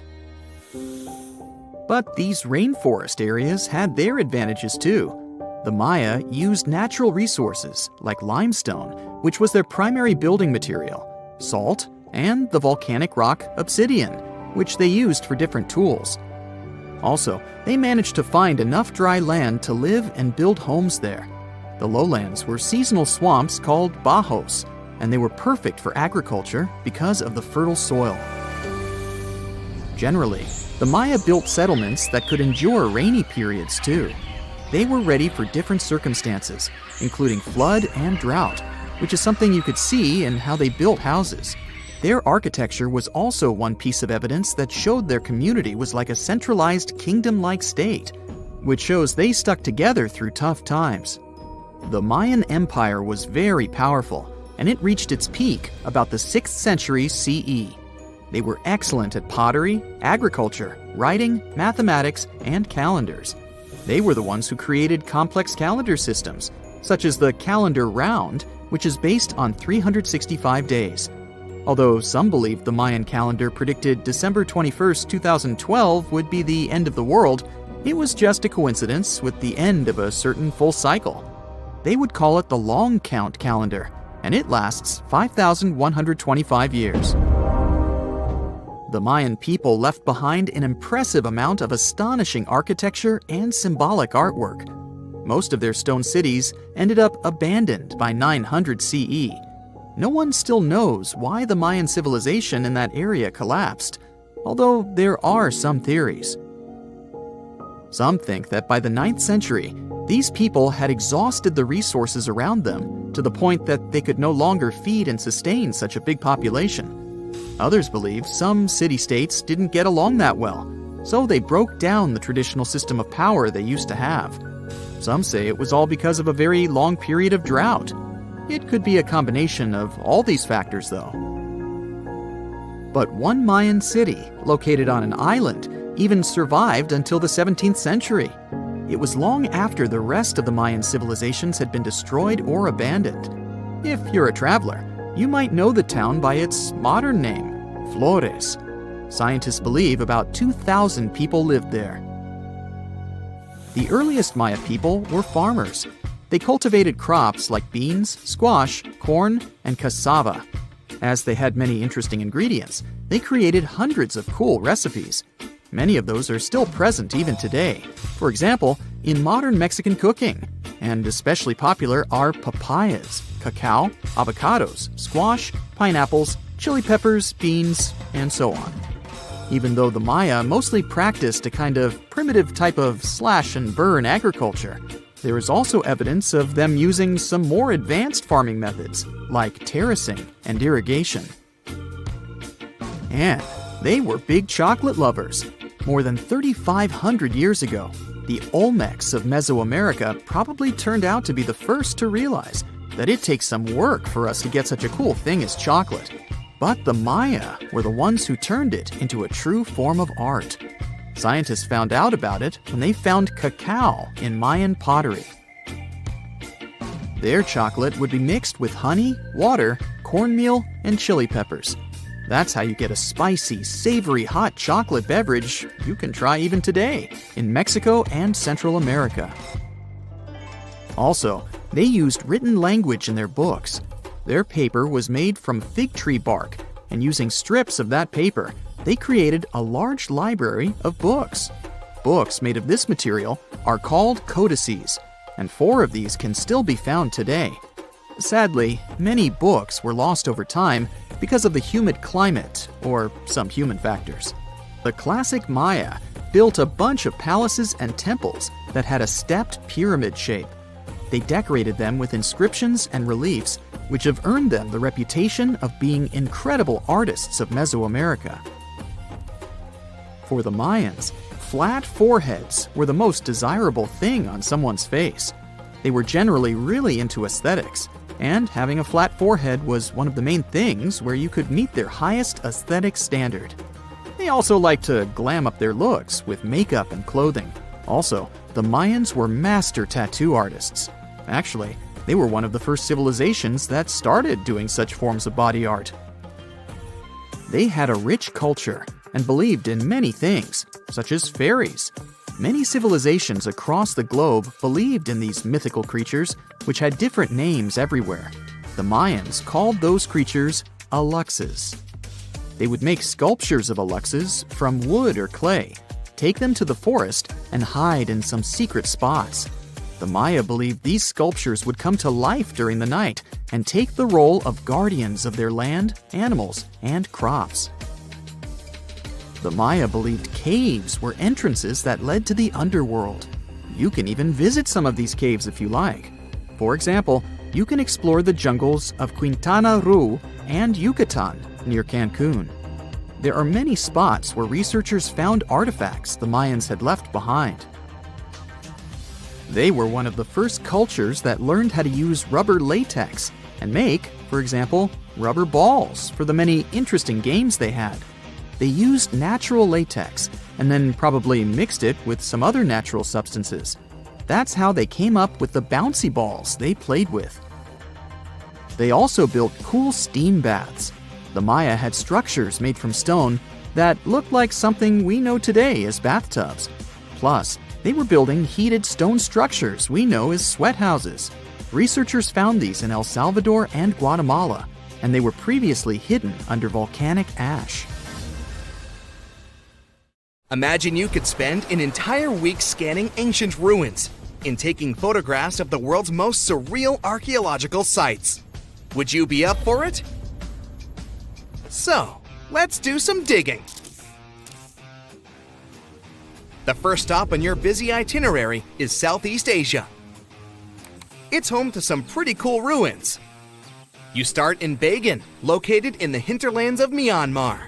There are many ways to visit the site, and you're glad you've booked 2 different experiences. The first one is a hot air balloon trip at sunrise. Right before dawn, you board the balloon, and as soon as the sun starts to appear on the horizon, you begin your flight over the marvelous area. As the sun rises, it glistens on more than 2,000 conic-shaped golden structures. The hot air balloon ride is quick, but it gives you unparalleled views of all the 40 miles over which the site sprawls. Back on land, you rent a bicycle and roam the village of ruins. Some of them are open and allow you to peep inside. These magnificent ruins were built between the 11th and 13th century CE and were mainly places of worship. There were originally over 10,000 buildings, but they were gradually deteriorating over time due to earthquakes. Thankfully, the site became a UNESCO World Heritage Site back in 2015 and has since been preserved. Up next, you catch a flight to Cambodia. You take some time to visit Angkor, the world-famous archaeological site nestled deep within the jungle. Good thing you've brought bug spray with you. The city of Angkor was once the capital of the Khmer Empire from the 9th to 15th century. FYI, the word Angkor means capital city in the Khmer language. The city was founded by King Yasovarman I, and it became one of the largest cities in the pre-industrial world. Researchers say nearly 1 million people live there. Until today, Angkor is admired for its stunning architecture. The Khmer style is recognized in the use of huge blocks of sandstone. The towers are believed to have been once decorated with gold. But today, the site is a maze of vine-covered temples. The city was abandoned in 1431 and wasn't rediscovered until the 1840s. Oh, and just so you know, this is also a UNESCO Heritage Site. It became one in 1992, in case you want to brag to your friends about your culturally rich adventures in the future. Now, your trip continues in Egypt. You're here to visit the Karnak Temple in the city of Luxor. You opt for the most unusual way to get to Luxor. That is, a boat ride down the Nile River. Leaving Cairo, you head south until you reach the famous ancient city. Luxor was once the capital of Egypt and a true hub of power and wealth. That is why the Karnak complex is such a great archaeological site. You choose to visit it at night, and still at the entrance, you are struck by the site's beauty. In the evening, artificial lights cast a golden glow on the temple statues and stone columns. The temple is huge and was built mainly around the 18th and 19th centuries BCE. Each Egyptian pharaoh from that period left their own architectural mark on the site. The highlight of this tour is taking a walk through the Avenue of Sphinxes and discovering the Great Hypostyle Hall. This hall is filled with towering pylons and solid sandstone columns, a true wonder. From Egypt, you head down to Jordan. Now, if you like terracotta landscapes, you've come to the right place. The city of Petra is a marvel of the ancient world. Located in Jordan's desert, the city was a commercial hub back in the 4th century BCE. The Nabateans, an Arab Bedouin tribe, lived in the so-called Rose City and thrived for many years, having accumulated a significant amount of wealth. The city was known for its innovative water management system, which made the region inhabitable. And yes, you'll catch a glimpse of its ruins on your tour. The rock-carved gate-like structure Petra is famous for what is called the Pharaoh's Treasury. It stands at the main entrance to the site and is said to have a treasure hidden beneath it. Don't forget to stand right beneath it and take one of those classic pictures for social media. Once Petra has been ticked off the list, you fly to southern Europe. More specifically, to the tip of the Italian boot. You have a day trip scheduled to visit the ruins of Pompeii. Pompeii can be reached by car from the city of Naples. It's home to the eerie yet well-preserved ruins of a city that was once engulfed by lava. When Mount Vesuvius erupted in 79 CE, it left the city of Pompeii completely buried under millions of tons of volcanic ash. The ancient city was first discovered by beneath the volcanic rock in the 16th century, but it was first cleared from debris in the 1870s. Today, you'll be able to walk down the streets of these ancient Roman ruins and imagine what the town looked like in its heyday. Pompeii was a vibrant and rich municipality. The site's ruins revealed that many areas of Pompeii had boasted impressive bakeries, markets, and even houses with balconies, which were a sign of great wealth at the time. And believe it or not, even some artworks survived the eruption. Archaeologists found well-preserved frescoes and murals with mythological creatures. All this indicates that members of the high society lived there. The city even had thermal baths and showers made from luxurious materials. While you're still in Europe, you'll hop over to visit the iconic Stonehenge. It's a perfect day trip if you stay in the city of London, just a short train journey away. Stonehenge dots the Salisbury Plain in Wiltshire, England, and is one of the world's most recognized ancient ruins. More than 5,000 years old, these curious stone rings are some of the oldest stone structures on the planet. Created out of sandstone, they are shrouded in misery. Who built them and why is still largely unknown.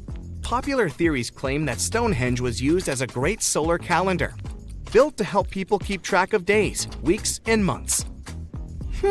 Talk about hard work to create a mere calendar, huh? In the final leg of your trip will take you to explore the Southern Americas.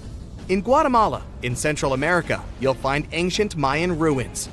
The lost city of Tikal is a city made of 3,000 buildings, the remains of the capital of the Mayan Empire. You can compare its importance to such cities as London or New York today. The North Acropolis is Tikal's most ancient complex of monuments. Built solely by human hands in 350 BCE, it served as the resting place of kings and chiefs. Back in the day, the step pyramid temples were painted a beautiful red. Mayans loved that color. Today, of course, you'll only see the limestone. You might wonder what made such a great city turn into ruins. Well, archaeologists have no clue about the cause of Tikal's decline. Until today, this question remains unanswered. Was it a drought? Disease? Maybe we'll never know. Are you in the mood for some Mayan ruins?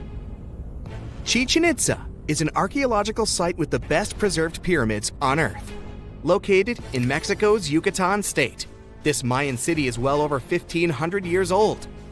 At its peak, it was home to 35,000 people. The site covers 1.9 square miles and has many ruins spread throughout it. The highlight is El Castilla, a tremendous step temple, rising 80 feet above the ground.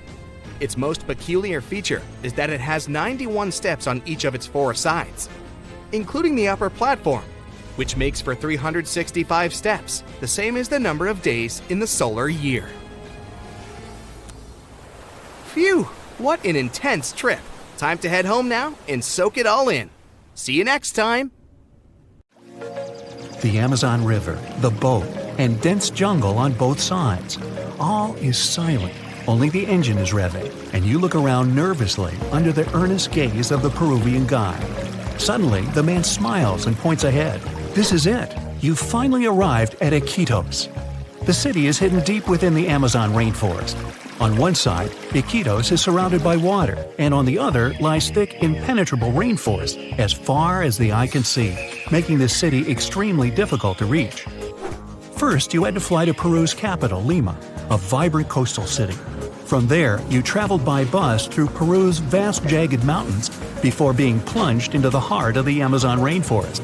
3 days into this bus journey, you reached a small town where the road suddenly stopped. At over 140 square miles, Iquitos is the largest continental city in the world that cannot be reached by road. You're still over 200 miles away from Iquitos, so from here you take a boat ride along the hot, humid Amazon River before finally reaching the remote city 5 days after you left Lima. When you arrive in the city, you notice many of the houses are built on tall stilts. This is because, in the springtime, the river surrounding Iquitos swells up, submerging parts of the city in water. For this, Iquitos has been nicknamed the Venice of the Amazon. The stilted houses are tall enough to avoid the murky waters of the Amazon River. You hear loud buzzing coming from all around the city. It sounds like a gang of bikers have arrived. In reality, these are motocarrios. There are very few cars in Iquitos. Instead, they have motorcycles with small passenger cabins attached to them. There are around 45,000 of these things whizzing around Iquitos, making the city very noisy. Your trip to the most isolated places has just begun. So, you head to Norway and arrive in the capital city Oslo. Immediately, you hop on another plane. After a 3-hour flight, you land at the world's northernmost public airport, Longyearbyen. You step off the plane to see a small and colorful town enclosed by snow-topped mountains. There's no settlement further to the north than this. Longyearbyen translates to the Long Year Town, named after its American founder, coal miner John Longyear. You take a walk along the coast of the small town. The water is a beautiful crystal blue. You decide to dip your toe in to test it out. Ow! Bad idea. The average temperature of the water here is 32 degrees, making it ice cold. In the distance, you can make out a fuzzy white creature. It's a polar bear. In fact, it's a group of them. In Longyearbyen, polar bears famously outnumber humans. Around 3,000 of these animals populate the area compared to the human population of 2,300. Finally, the sun sets. You grab a blanket and sit back to take in the stunning view of the northern lights. Now, imagine you're walking in the scorching heat across Egypt's Great Sand Sea.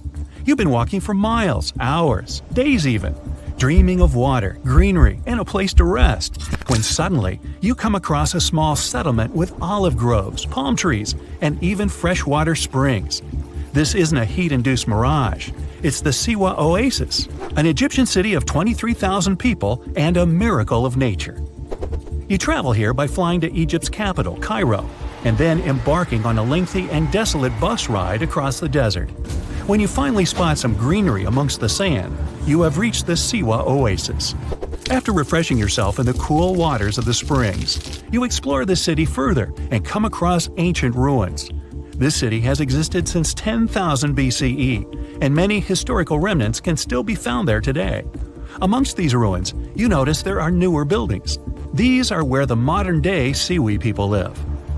You spend some time with the Siwi, a friendly and unique community of Egyptians. They tell you all about their city.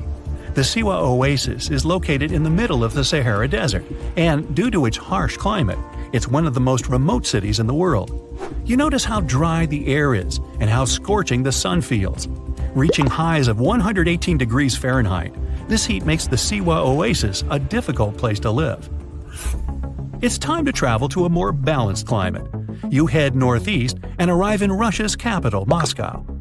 From there, you take a flight east again, traveling further and further across Russia until you're closer to Alaska than to Moscow. You've reached the city of Petropavlovsk, which translates to City of Peter and Paul. The first thing you see are giant mountains surrounding the city, cutting it off from the rest of the world. These mountains are in fact volcanoes.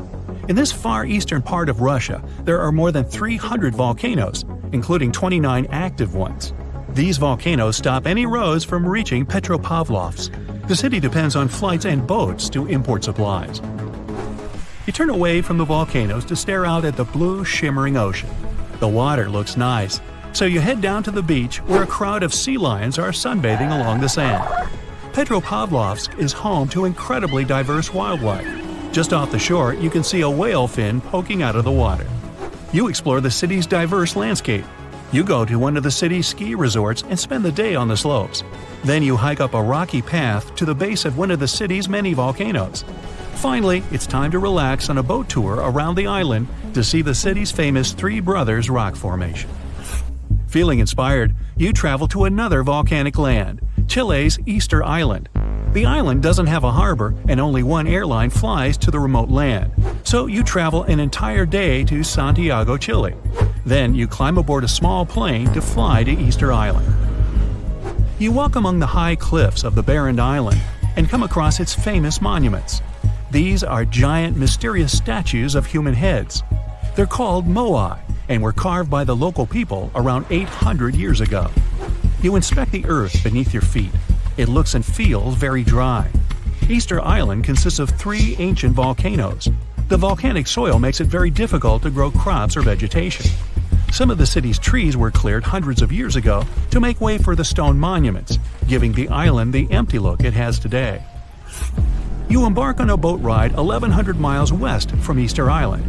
You reach a small green land floating in the Pacific Ocean. This is Pitcairn Island. You might recall that this place played a major role in the mutiny on the Bounty. You come down from the boat and begin your journey to reach Adamstown, the center of the island where its 43 inhabitants live.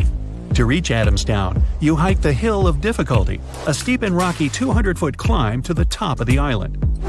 Now that you've finally made it here, you can explore the diverse and unique nature of the land. Pitcairn Island is home to the largest marine reserve in the world. You take a snorkeling trip and swim alongside all kinds of exotic fish. You explore vibrant coral reefs and even catch sight of a rare humpback whale. Dreaming of the great days of the old Wild West, you decide to travel to Supai, Arizona. To get to this Native American settlement and fragment of the past, you drive along America's famous Route 66. You stop, seemingly in the middle of nowhere with only desert land as far as the eye can see. Then you follow an 8-mile walking trail to reach Supai. You hike down into the Grand Canyon, almost 3,000 feet deep. You come across a stunning waterfall spilling over the cliffs of the canyon. This is Havasu Falls, a popular tourist spot, famous for its vivid blue-green water. After a further mile's hike, you finally reach Supai. Over 200 members of the Havasupai Indian tribe reside in the small town. It's often referred to as the most remote town in the United States. To your left, you see several mules making their way across town with packages on their backs. Because no roads lead to this small settlement, mail is delivered by a mule train. Without it, it would take the average mail carrier a 16-hour hike to complete this route. You walk around the area and come across many more towering blue waterfalls. The untouched nature and great views of the Grand Canyon make the long hike worthwhile. After a beautiful sunset, nighttime falls, and there are no lights for miles. The land is lit up by the countless stars shining overhead. Can you pronounce this name of the Aztec capital city? Yes, it's quite difficult to say in English and above my pay grade. Okay, it's Tenochtitlan. And Mayan cities are hard to pronounce too. Consider Jaxchilan. They must be part of the same language, right? Well, not really. The Aztecs and the Mayas were among the most famous Mesoamerican peoples. That's present-day Central America. But they didn't speak the same language, and they weren't even the same civilization. The two nations lived in different eras. The Aztecs dominated the region from the 14th to the 16th century. Back in Europe, this was near the end of the Middle Ages. The Mayas came before the Aztecs. Historians believe they started building city-states in the 3rd century. Their peak lasted until the 10th century. Now, this doesn't mean that the Mayas and the Aztecs didn't have contact with each other. But at the time this happened, the Mayas were on a decline, so the Aztecs traded more with their descendants than with real Mayan people. The two civilizations didn't even live in the same place. The Aztecs built their cities in the north of what is today Mexico. The Mayas lived to the south of them in the Yucatan Peninsula. Yes, that's also in Mexico nowadays. But the Mayas inhabited parts of modern-day Guatemala and Belize as well, and they spoke a number of languages. There's a whole Mayan language family they spoke, not just one language. Some of those languages have survived through today. Estimates show that there are 6 million indigenous Maya people groups spread across Central America. In Guatemala, there are 21 Maya languages recognized by the authorities. Further north, in Mexico, the number of official languages is 29. For the Aztecs, the situation is much simpler. They had a single language. It still has around 1.5 million native speakers, mostly in central Mexico. That's more than any other family of indigenous languages in the region. But is there a chance a speaker of Aztec languages can understand a speaker of the Maya language? Not by a long shot. The two languages are completely unrelated. In fact, they didn't even share the same writing systems. The Mayans were more advanced because they used hieroglyphs. Yep, like the ancient Egyptians. Instead of letters that make up words, ancient civilizations used tiny pictures to symbolize an object or a concept. When the Mayas wanted to write the word jaguar, for example, they would draw a small image of the animal. In total, their writing system had more than 800 characters like this one. Way too complicated compared to the modern way we write down words. But the Aztecs were one step behind the Mayas. They used pictograms and ideograms. Simply put, these are elaborate drawings that mark an object, animal, or concept. Compared to Mayan hieroglyphs, they aren't simple symbols anyone can draw, but true masterpieces of visual art. Only highly skilled painters could draw them. I don't say write because, technically, the Aztecs didn't have a writing system. So you could say that the Mayas were more advanced when it came to language. After all, they had the only known fully developed language in the Americas before the arrival of Europeans. But in terms of culture and economy, the two societies weren't that much different. Neither of them used work animals for agriculture and transport. The main crop for both peoples? You guessed it, corn. What they called maize. Christopher Columbus was the first to transport corn back to the old continent in 1493. The Mayans also cultivated sunflower, vanilla, and cotton. The Aztecs produced chili, beans, and squashes. When it comes to meat, the Aztecs were happy to catch fish and shrimp. The Mayans penned turkey, just like we do with chicken today. The Aztec society consisted of nobles and commoners, all led by an emperor. The Mayas mostly lived in independent city kingdoms, ruled by a king and his royal household. There were no wheeled vehicles in these civilizations. Aztec merchants traveled across Mesoamerica carrying goods on their backs. Not the most comfortable mode of transportation, definitely. We shouldn't think of Aztec roads as the ones we have today. They were narrower because they saw only foot traffic. Mayas used a similar road system that also included canoes. They wouldn't travel far from the coast, though. They carved out these vessels from large tree trunks. An average Mayan canoe was 50 feet long. That's the length of a modern-day yacht. The goods these Mayas traded ranged from salt to pearls. They considered meat a luxury good, together with gold, copper, and turquoise. And can you guess the currency of Mayan merchants? Let me give you a hint. It wasn't metal and paper like it is today, but cocoa beans. They had a fixed market price, which made them the ideal payment option. The situation in modern societies is not much different. Around 2/3 of all countries have pegged their currency to the US dollar. For Mesoamericans, cocoa beans were their green banknotes. The Aztecs used the same exact currency, but with a twist. They had something called axe money. One axe was worth 8,000 cacao seeds. I bet their exchange offices were fun places to work. When it comes to minerals, jade was highly esteemed in both cultures. The Mayas and the Aztecs made tools and ornaments from it. These peoples believed jade brought beauty and long life to the person who wore it. Their jade mines were located in present-day Guatemala. And remember that city from the beginning that we could hardly pronounce? The founding of the Aztec capital gives an insight into the belief system of the whole nation. According to legend, the Aztec deity told them to build a city in the place where an eagle sits on a cactus with a snake in its talons. They saw this happen on an island in a lake. This is where they built the city.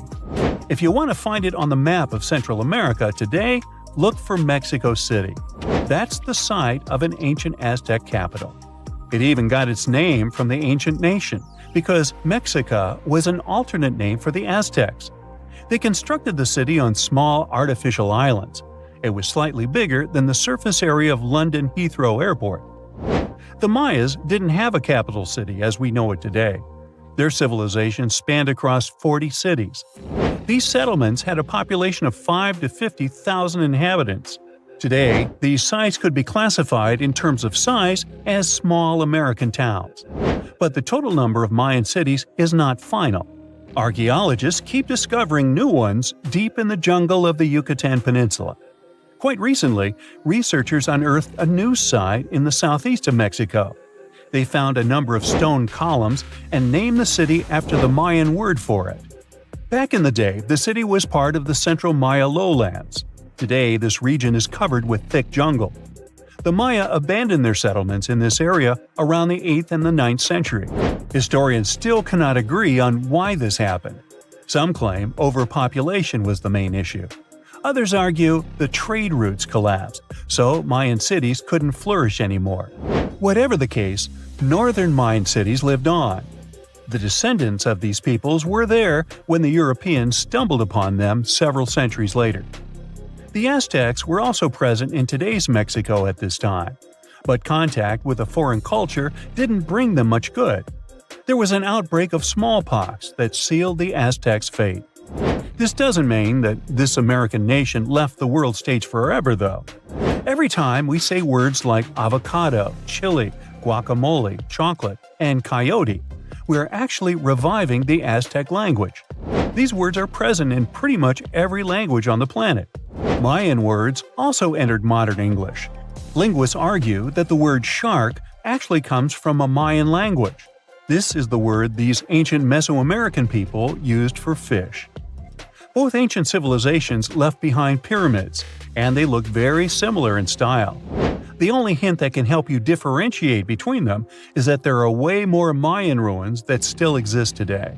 Finally, regarding maize, or corn as we call it, there's a story among the Maya descendants that their process of harvesting corn back then was called amazing. Get it? Maize? Corn? Okay, I made that up. You're not surprised, are you?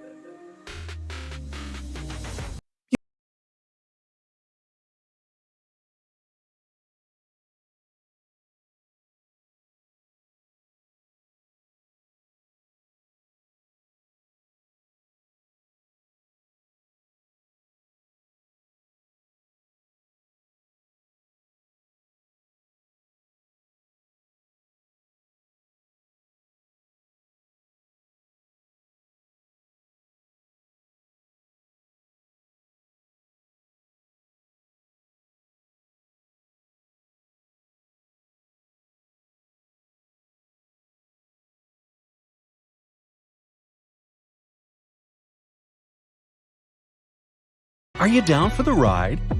Rainforests are dense and difficult to access.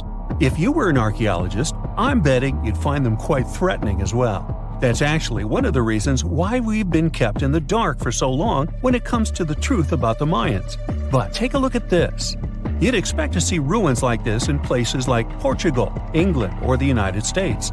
I'm talking about 130-foot wide roads, painted white to help travelers journey through the nighttime. For scale, these roads were about half the size of an American football field. Huge, huh? Scientists recently unearthed a 110-mile network of roads such as these, and they think this dates back to before the first registered Mayan ruins we've known so far.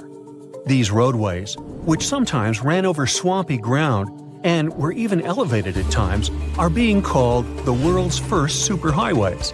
Even if there is no registry of animal-powered vehicles, it's believed that the Maya used them to travel around a network of possibly 964 settlements. They were built like a huge spider web, and from what archaeologists have gathered, they work as an implied system of economic and social interactions. This completely debunks the traditional idea that the Mayan pre-classic period, which dates back to 1000 to 350 BCE, was made of small tribal settlements.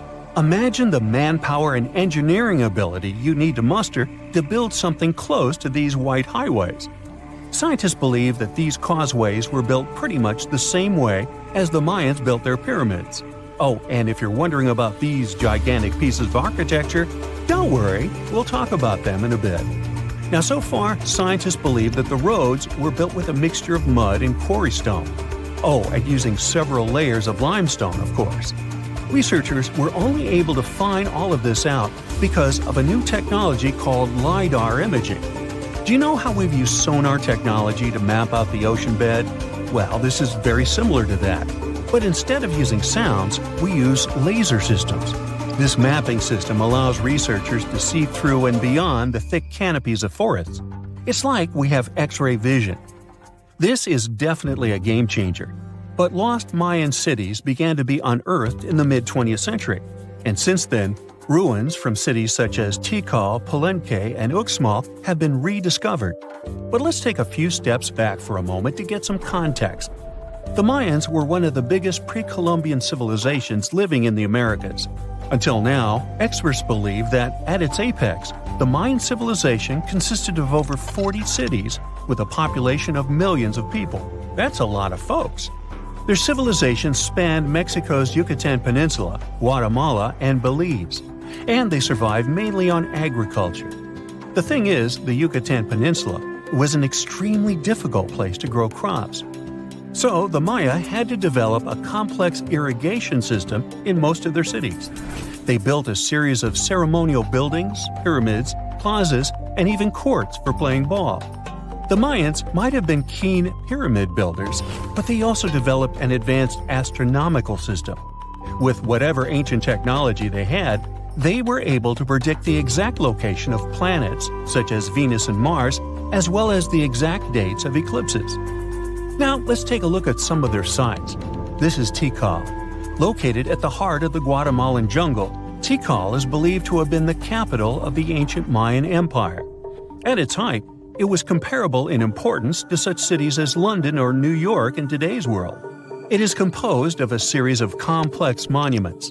In total, the site has 12,000 buildings. The North Acropolis is Tikal's most ancient complex of monuments. Built solely by human hands around 350 BCE, it served as the resting place of kings and chiefs. Its monuments are up to 200 feet high. Back in the day, the step pyramid temples were painted a beautiful red. Mayans loved that color. Today, of course, you'll only see the limestone. We've said that the Mayans spread out through different countries, so it shouldn't come as a surprise that Chichen Itza is a 10-hour drive from Tikal today. There's no feud between the two, they were just different city centers, like New York and LA. It's got one of the best preserved pyramids on Earth to date. Located in Mexico's Yucatan state, this Mayan city is well over 1,500 years old. At its peak, it was home to 35,000 people. The site covers 4 square miles of land. The highlight is El Castilla, a tremendous step-like temple standing 80 feet above ground. Its most peculiar feature is that it has 91 steps up each of its 4 sides, including the upper platform, which makes for 365 steps, the same number of days as the solar year. Makes you go, Behold, the lost city of Palenque. Another important Maya city is believed to have hosted over 6,000 people at its peak. Archaeologists have made some unusual discoveries on this site. The most eccentric of them all makes us think of Indiana Jones and the Tomb Raider. One of the buildings in Palenque is believed to be the final resting place of the Red Queen of Palenque. She was believed to be the grandmother of the last Mayan king. In her honor, a huge monument was built to keep her body after her passing. The discovery of the tomb itself was already thrilling. Archaeologists found an ancient monument when digging at the site back in 1994. The first they saw was a room with a hidden door. Once they opened the door, they discovered an 8-foot-long corridor. At the end of this corridor was the queen's chamber, and inside was the mummy of the queen herself. They found her to be accompanied by her pearls, jade shells, and expensive rocks. But as the team explored the remains, they saw something strange. The room was filled with a red-colored powder. Researchers knew that the color red was important to the Mayan people, but they didn't understand why the queen was buried with this unknown substance. They took a sample back with them for further analysis and discovered that the red powder was cinnabar, a very dangerous mineral. This powder, when inhaled, can cause severe health damage to a person. The team concluded that this could only be a trap for anyone trying to steal her riches. Talk about curses, huh? One thing that has always troubled researchers is the lack of evidence on the decline of this almighty empire. What could have been the cause of their demise? Was it a drought? Some disease? New research in 2017 did shed some light on this issue. Using data from a site called Ciabal, located southwest of Tikal, scientists analyzed radiocarbon data from ceramics and archaeological excavations to extract new information about the unexpected passing of this great civilization. The information shows that instead of a sudden collapse, the Mayans most likely fell in waves of social instability and political crises. These events are believed to have deteriorated Mayan city centers and began causing the dispersion of the Mayan population. So, what's your take on the end of this story? The story goes that two Mayan twin boys loved to play ball. Sure, they were really good at it, but they also made a lot of noise when playing. The lords of the underworld soon became bothered by the sound and summoned the two boys to the underworld, a place the Mayans called Xibalba. As soon as the boys reached their gloomy destination, the lords of the underworld began putting them through a series of tests. Soon enough, the inexperienced twin boys failed the tests and lost their lives. But this was not in vain. This sad event resulted in the appearance of a beautiful fruit tree. Soon enough, a young woman saw a beautiful fruit on this tree and reached up to pick it. Legend has it that soon after that, she gave birth to another set of twin boys named Hunahpu and Xibalqui. Just like their ancestors, these twins were great ball players, but they were equally as loud, and the lords of the underworld became annoyed again. They decided to ask this pair of twins to come to play a game in the underworld, hoping to get rid of them too. When the twins arrived, the lords sent them through a number of frightening places. The first one was the House of Gloom, which was very dark. They then passed through the House of Knives, where they had to avoid getting injured. The twins then built a fire in the House of Cold, so that they didn't freeze, and ran through the House of Jaguars, where they tricked the animals into not eating them. Finally, they entered the House of Bats, where they seemed to have lost their luck. One of the bats managed to run off with Hunahpu's head. The lords then challenged the twins to play ball with them, but the boys were clearly at a disadvantage. Xibalqui placed a turtle on Hunahpu's shoulders to make up for his lost head, and they began playing. As the lords became distracted by an animal near the court, Xibalqui stole his brother's head and placed it back in its place. Much to the annoyance of the lords, the twins were now able to tie the game. Hunahpu and Xibalqui continued to perform a series of tricks for the lords of the underworld. One of them involved Xibalqui injuring Hunahpu and then bringing him back to life. The lords were so impressed by the twins' performance that they asked them to do the same trick on them. Of course, the twins agreed, but after performing their trick on some of the lords, they refused to revive them. Seeing what had happened, the lords of the underworld admitted defeat and begged for their lives, promising not to intervene in the lives of people ever again. Hunahpu and Xibalaqui were happy to have avenged their ancestors and gained the respect of the lords. Legend has it that the lords of heaven were so impressed by the twins that they took them to live in the sky by turning them into the moon and the sun. The Maya civilization was one of the most dominant indigenous societies in history, and their folklore and traditions are still discovered and studied today. They used to live in a territory called Mesoamerica. It was made up of modern-day Mexico and parts of Central America like Guatemala, Belize, Honduras, Yucatan Peninsula, and El Salvador. They lived from 1800 to 900 BCE and up to 900 to 1500 CE. Apart from their impressive legends, the Maya were very skilled inventors. They're known for their calendars, writing systems, farming methods, and sports. Their writing, for example, was found preserved on buildings and stone monuments, as well as in rare books and pottery. It's a system made out of more than 800 hieroglyphics in various combinations. Each of those signs was said to represent a syllable. Their writing system was deciphered by accident by Tatiana Proskorakov, an American woman who initially studied to be an architect. Since she didn't find a job in her field, she eventually became a Mayanist in her own right, despite not being academically trained.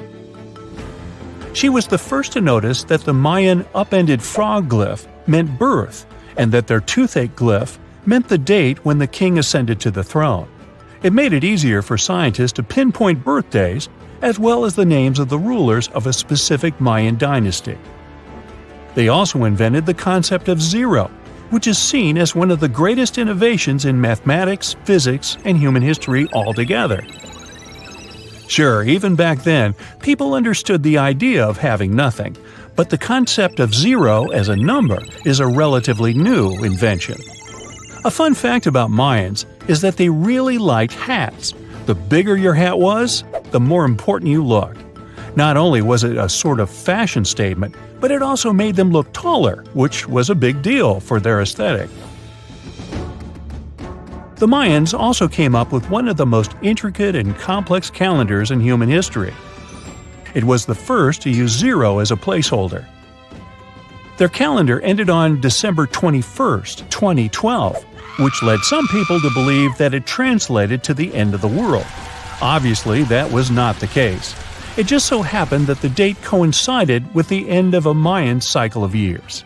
But you know, as advanced in science and astronomy as they were, they did make some mistakes. One of them was their belief that the world was flat.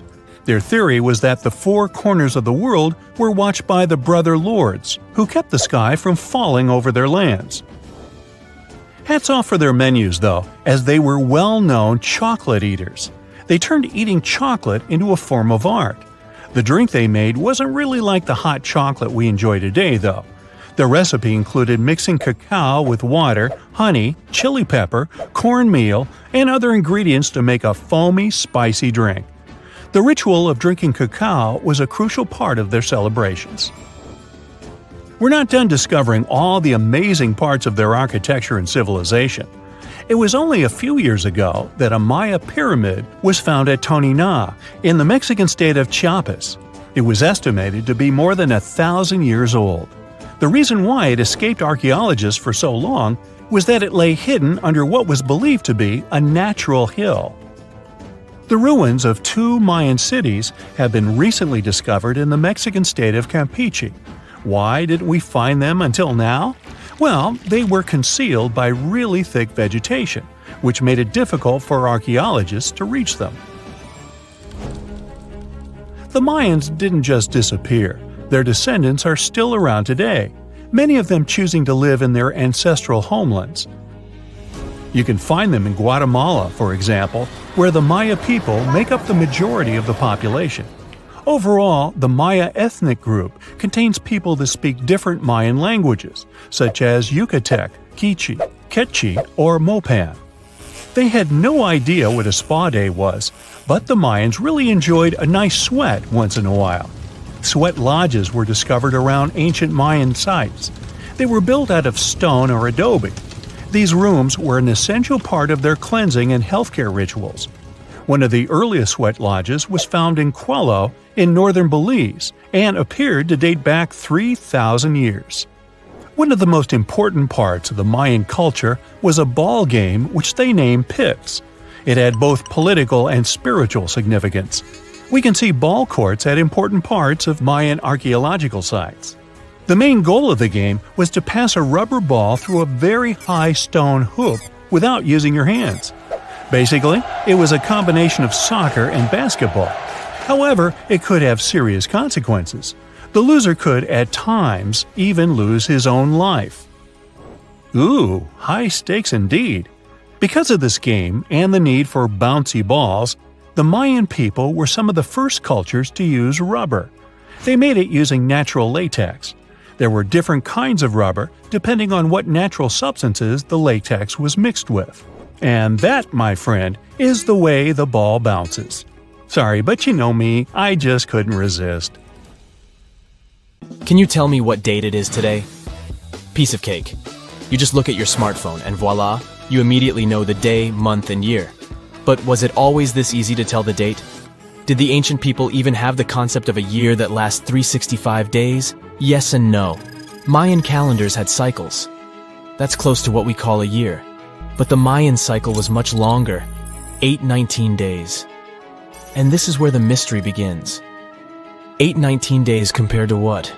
When does this calendar begin, and when does it end? Scientists were asking themselves this question for decades. They discovered and deciphered the Mayan calendar during the 1940s.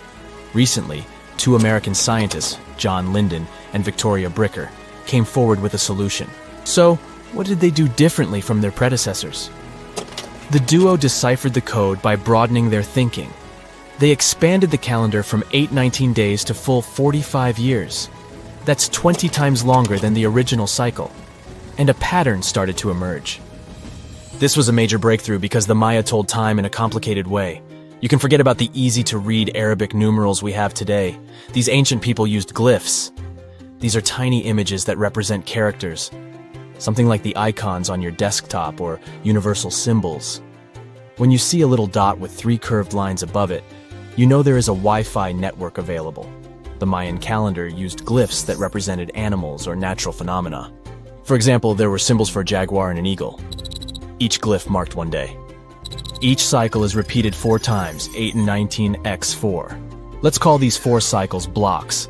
The Mayas colored each block differently. Scientists thought these colors corresponded to the 4 cardinal directions. Red was east, white, north. West was black, and finally, yellow marked south. But then the 1980s came. Yeah, this was a weird decade. The calculations were all wrong. Researchers determined that the colors were associated with the position of the sun in the sky. It turned out that the color yellow represented the highest point of the sun, which is called a zenith. White was the lowest point, called the nadir. It seems that the calendar showed just how good the ancient Mayas were at astronomy.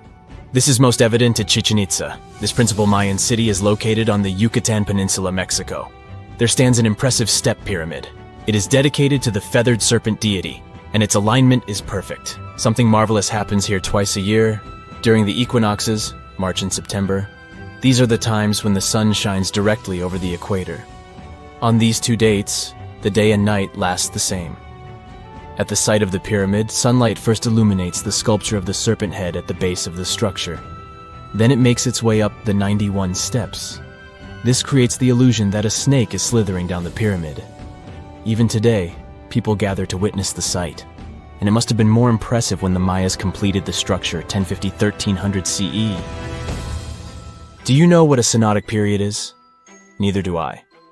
But Mayan astronomers did. A synodic period is the time that passes before a stellar body does a full lap. For example, this is the period between 2 full moons. When you look from Earth, this period lasts roughly 30 days. And the Mayas were looking at the skies non-stop. They carefully noted the synodic periods of all planets. From Venus to Saturn, these ancient astronomers kept records of nearly all celestial bodies. But what does this have to do with their calendar? The American researchers' calculations revealed the link. Let's take the planet closest to the Sun as an example, Mercury. Its synodic period is 117 days.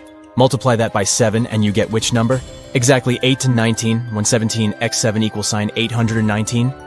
Coincidence? Definitely not. Because synodic periods of other planets also neatly match the magical figure 819. But this is not visible from a single Mayan cycle. Scientists had to expand it several times to discover the pattern. There is a reason why no one could decipher the code for so long. They were focused on a single planet. The trick was to add the Mayan calculation for all the planets. Researchers just needed to see the bigger picture. This brings us to the year 2012. Can you remember that some people thought that the world would end on December 21st? That turned out to be a bust. We are alive and well now. But what started this false rumor? The Mayan calendar, of course. You see, these ancient people based their calendar on long periods of all the planets. That included a lot of complicated math and a lot of multiplying. This 2012 was simply the time when their cycle ended. It is known as the long count. This period is the same as our year. For the Mayas, 2012 was something like the 31st of December for us. Just an end of a cycle in which they measured time, so there was no need to panic. Those New Year's Eve parties might be a bit wild, but the world doesn't end on January 1st. The Mayas stretched more than their calendar. Rubber was the name of the game. Yes, you've heard it correctly. These ancient people were making different grades of rubber 3,000 years before one famous American did, Charles Goodyear. They would extract natural latex from the rubber tree. This is a milky substance that can be turned into rubber. And they weren't the only ones. Scientists found evidence that their neighbors, the Aztecs and the Olmecs, did the same. But what did they do with rubber? They didn't need car tires, definitely. But it's cool to have a nice pair of sandals for the beach. The Spanish wrote about rubber sole footwear that natives wore. Sadly, scientists still haven't found them. That would be a big step for archaeology. So the Maya were playful with rubber, literally. Researchers guessed that they produced balls from latex. These were bouncy and ranged in size from a softball to a soccer ball. A typical Mayan ball game, pits, involved 2 hoops. You must be thinking basketball, but not quite. The hoops were set on walls, 23 feet high. Compare that to the NBA standard of 10 feet. And the hoop was the other way around. There is also a sweet side to the story of the Mayas. These ancient people enjoyed chocolate. In fact, the modern word chocolate probably comes from their language, xocolotl. This meant bitter water. Okay, you get the bitter part, but why water? The Mayas didn't produce chocolate in the form we know it today. They didn't make bars of chocolate. They drank it.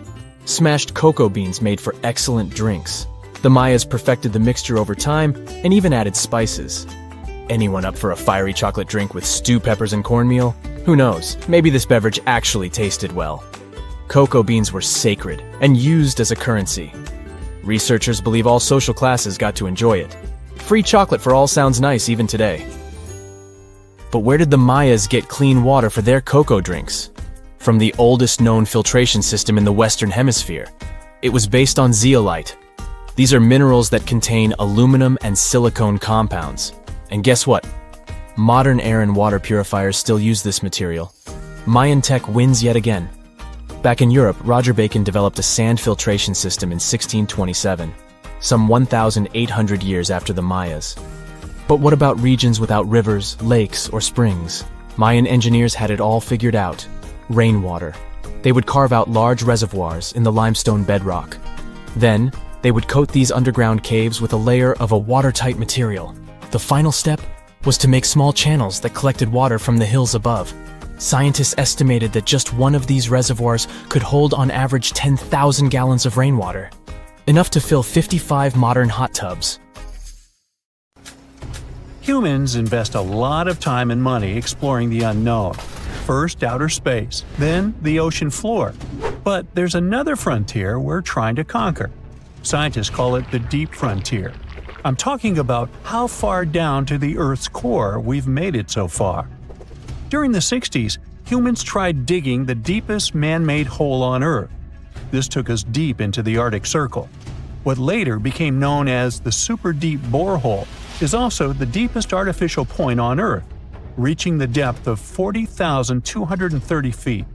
It took 20 years to drill this far into the Earth's crust, and researchers say this is only about 1/3 of the way through to the mantle. Here's a quick anatomy of our planet.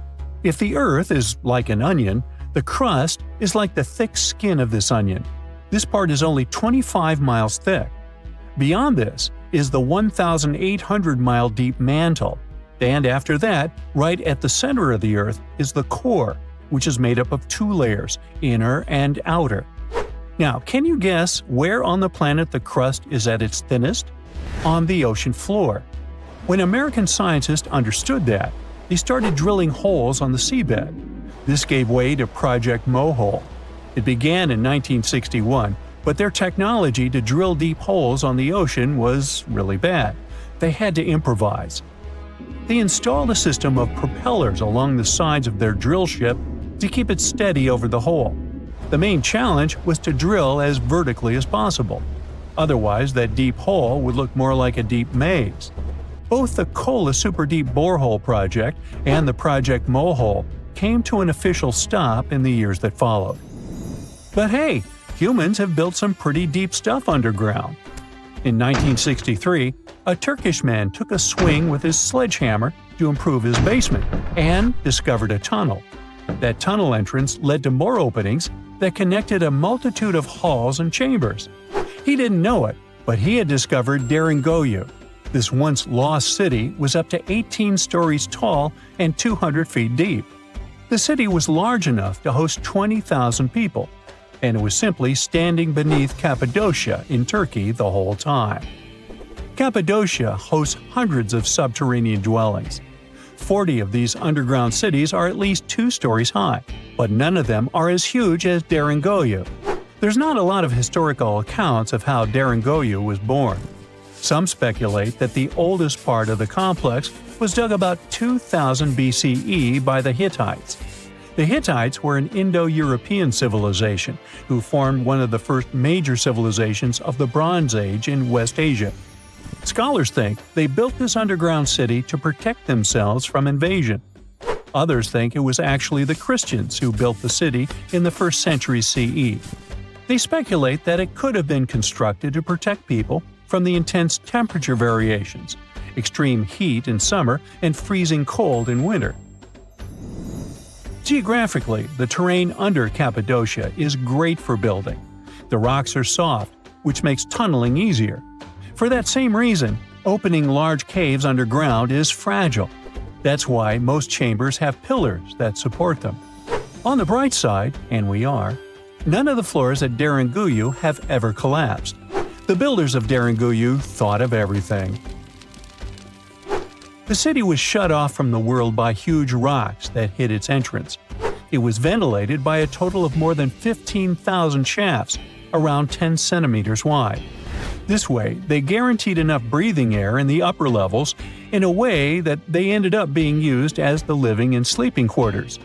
The lower levels of this impressive maze were mainly used for storage.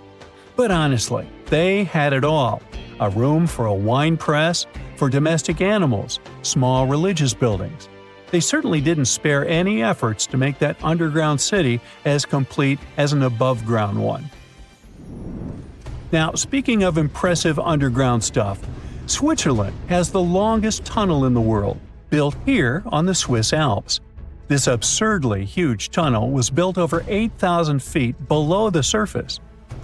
Check this out. This is what the Gotthard-based tunnel looks like. The first idea to build the tunnel was put forward as early as 1947, but construction only officially began in 1999. It took them years to approve the project and then scout for the perfect location. Even so, the 73 different rock types that compose Massif turned the construction into a real challenge. Some of the rocks were as hard as granite, and others were as soft as sandstone. This meant they needed different approaches and equipment so the whole thing wouldn't crumble down. Overall, they had to excavate about 28 million metric tons of rock to make way for the tunnel. There were many other challenges to build that far into the earth. The deeper into the mountain they got, the hotter the temperatures were. Since there's no natural ventilation, temperatures would get as high as 115 degrees Fahrenheit, making it really hard for workers to endure. The tunnel stretches for 35 miles from one end to the other. During the construction, workers had to use 4 massive tunnel boring machines, aka moles, to penetrate through the massif. Each of these moles was around 1,400 feet long. But that was one of the best things they could do, since these machines limit the disturbance to the surrounding ground and help to produce a smooth tunnel wall. You'd never guess that the world's deepest basement belongs to the Sydney Opera House in Australia. The building goes as deep underground as it grows above ground. But this basement isn't just the Opera House's foundation, it's a parking lot. This unique parking garage penetrates 120 feet underground, or 12 stories deep, while most car parks are only 4 or 5 stories deep. But that's not all that makes it unique. You see, if they decided to build a normal rectangular parking space, this would end up eliminating a bunch of possible parking spaces. And since they wanted to maximize the space they had available, they had to come up with some superb structure. First, they opened up a man-made cavern to make that dream possible. Then they had to come up with a design.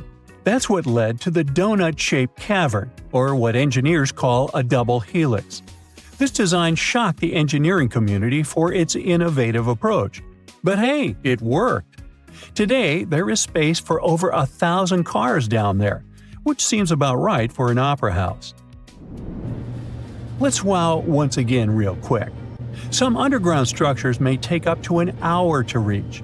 Take this gold mine in South Africa that lies around 2.5 miles below the surface. Yeah, you may think, hey, it's just a couple of miles, why does it take an hour to get there? But the conditions are hard and it's not for the weak. But Milan Ladina, an Ecuadorian runner, even completed a half marathon there, despite temperatures reaching 104 degrees Fahrenheit, high humidity at 80%, and an atmospheric pressure of 1.4, comparable to what divers experience 5 meters under the sea. Yikes. There you are, trekking across a desert on foot. It's hot, you're terribly thirsty, and now you gotta walk around this stupid wall. Wait, a wall in the middle of a sandy, lifeless nowhere? Exactly, a wall in the northern Saudi desert. Archaeologists have just made a super exciting discovery, and what they found was not just a single wall. No, it was a whole ancient walled city that might date back to 2400 BCE. They think this place was home to around 500 people and could have been used for 1,000 years. This discovery is groundbreaking. It means that the area could have been way more advanced than anyone expected. The city was well organized, with different zones for living, towers and strong walls for protection, and different sections for all kinds of daily life. This ancient city, now called Al-Natab, was basically an oasis town, and it's great since it can give us a peek into what life might have been like in this desert thousands of years ago. Apparently, they had clearly separated areas, like residential sections, a cemetery, farmland, and even a town center.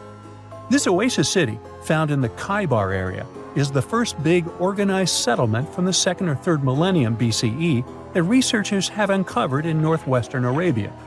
The first surveys show that this town, which covered about 6 acres, had several districts, including the residential area, the cemetery, and the legal one, with courts. The houses were set up in neat rows, all connected by small roads. Those streets kept the residential area separate from the rest of the town. Back then, most people in this region were nomadic herders, always moving around. But archaeologists have been sure that during the Bronze Age, Northwest Arabia had small walled towns and oasis centers scattered across it. These connected oasis towns were unique, offering secure places for people to live, store goods, and trade. They started showing the beginnings of urban planning, which hints that people of that time were already starting to settle down and organize communities more seriously. The research team estimated that there were about 50 homes in Al-Natab, but that number could go up to 70 as they keep digging. They think that a few hundred people lived there, and probably one of the coolest things, is that some houses went up to 3 stories tall. Built on a slope near a couple of major trade routes, this city was set up in a prime spot. Now, one of the most impressive things about this place is its water supply. The oasis had springs and aquifers, which are underground water sources, and such conditions were perfect for farming. Those water sources meant residents could grow their own food, making the town self-sufficient. The outer walls probably helped control who could enter the town and get access to its resources. This settled way of life was an impressive shift from nomadic living to a more agro-pastoral lifestyle, which means a mix of farming and herding animals. Another find that supports this theory is a bunch of tools like grinding stones, mortars, and pestles discovered inside the town. People there must have ground grains and prepared food. They had a diet of cereals, meat, and milk from animals they raised themselves. These astonishing findings show that the inhabitants of the town could easily feed themselves and were surprisingly advanced for that time. Thanks to better access to Saudi Arabia in the past couple of decades, archaeologists now have a much clearer picture of what life there was like thousands of years ago. The most exciting thing is that Al-Nata might have been part of a whole network of similar fortified oasis towns spread across the region, and all of these connected sites could show us how trade routes and small settlements worked together at that time in that arid area. Now, at the same time, this recent discovery isn't the only one that has the scientific world buzzing with excitement. How about we visit Egypt and see for ourselves? After all, archaeologists have just found a stash of ancient Egyptian and Greek treasure underwater. They were exploring the lost city of Thonis Heraklion off the coast of Egypt, which sank more than 1,000 years ago. This city was legendary, and nobody even knew where it was until it was rediscovered in 2000. Now they're uncovering more and more, and on this dive, they found a pile of gold and silver treasures. Those were probably used in rituals to bless Egyptian pharaohs when they took the throne. The researchers even found an ancient Greek temple dedicated to Aphrodite and some super-old Greek weapons. Frank Gaudio, the lead archaeologist, said it was astonishing that those delicate objects had survived the disaster that brought the city down. Back in its prime, Thonis Heraklion was one of the biggest port cities in the Mediterranean. It was a huge center of social life and was the main entry point for ships from Greece coming into Egypt.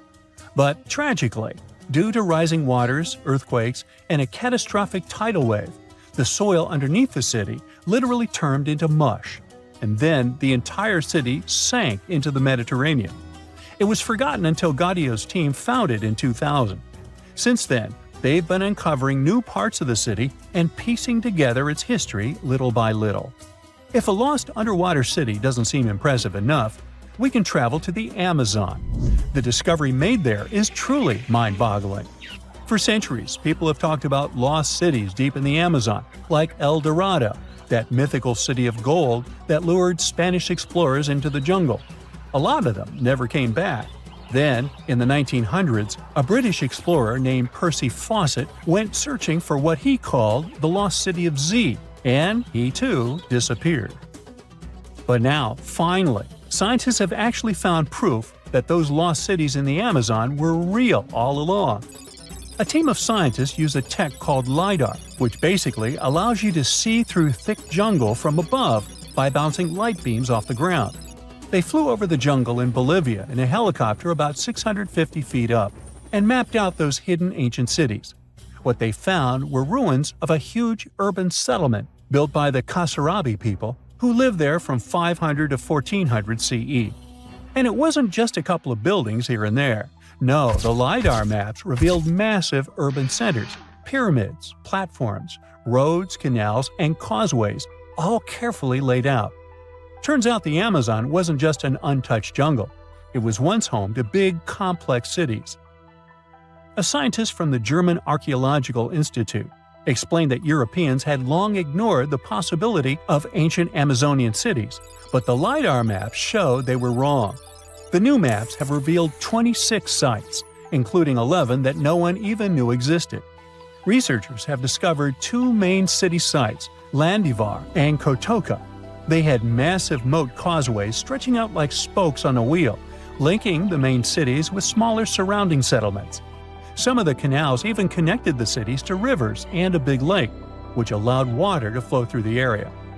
Over the years, scientists found scattered ruins all over this region, but the thick jungle made it nearly impossible to connect the dots and see if or how they were related. With LiDAR, the whole layout came to life, showing that those sites were part of a much larger, organized urban system. It's now also clear that the sites had a greater meaning, since everything is lined up in a way that could be symbolic of the spiritual beliefs of the inhabitants. The Kasarabi culture isn't as famous as the Maya, but they had a thriving society in an area that faced huge challenges, like yearly flooding.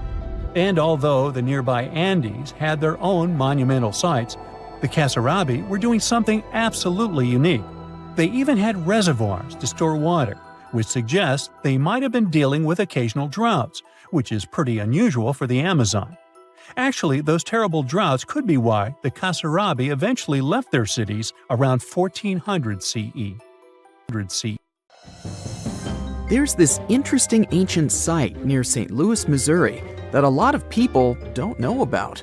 It's called Cahokia, and it used to be a huge city with up to 20,000 people living there back in the 11th century. It's full of these massive earthen mounds that were built by hand, and the biggest one is still there today, at the Cahokia Mound State Historic Site. Even though we don't know everything about this civilization, researchers have been able to piece together some information from the remains they've found. For starters, they found some pretty old teeth at this site. After studying their appearance and structure, scientists suggest that a lot of different indigenous groups lived there.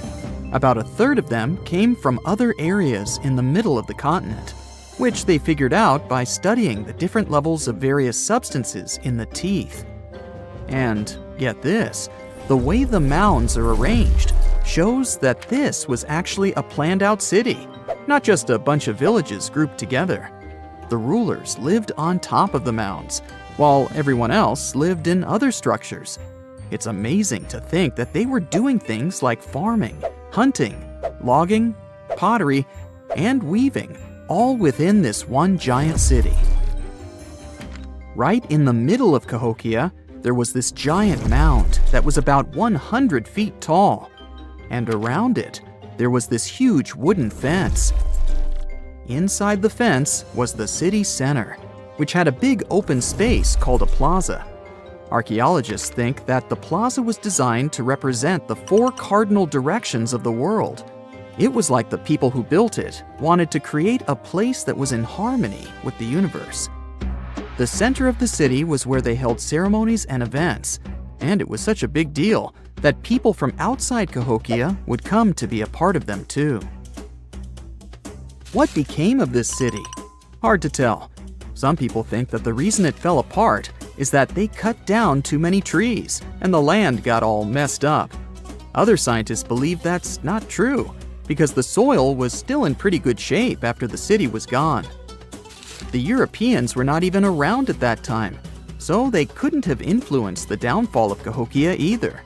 There's also one theory that suggests there were fights with other communities that caused the city to collapse. These days, there are over 65 preserved mounds, and you can even climb the steps of the tallest one. The best part is that local authorities are thinking of making it a national park, so you should totally plan to visit before it gets too crowded. Mohenjo-Daro is another lost ancient city that's still surrounded by mystery. Located in modern-day Pakistan, it was a city that flourished during the Bronze Age, and it was extremely advanced for its time. It had things like water systems and fancy architecture that other cities didn't have back then.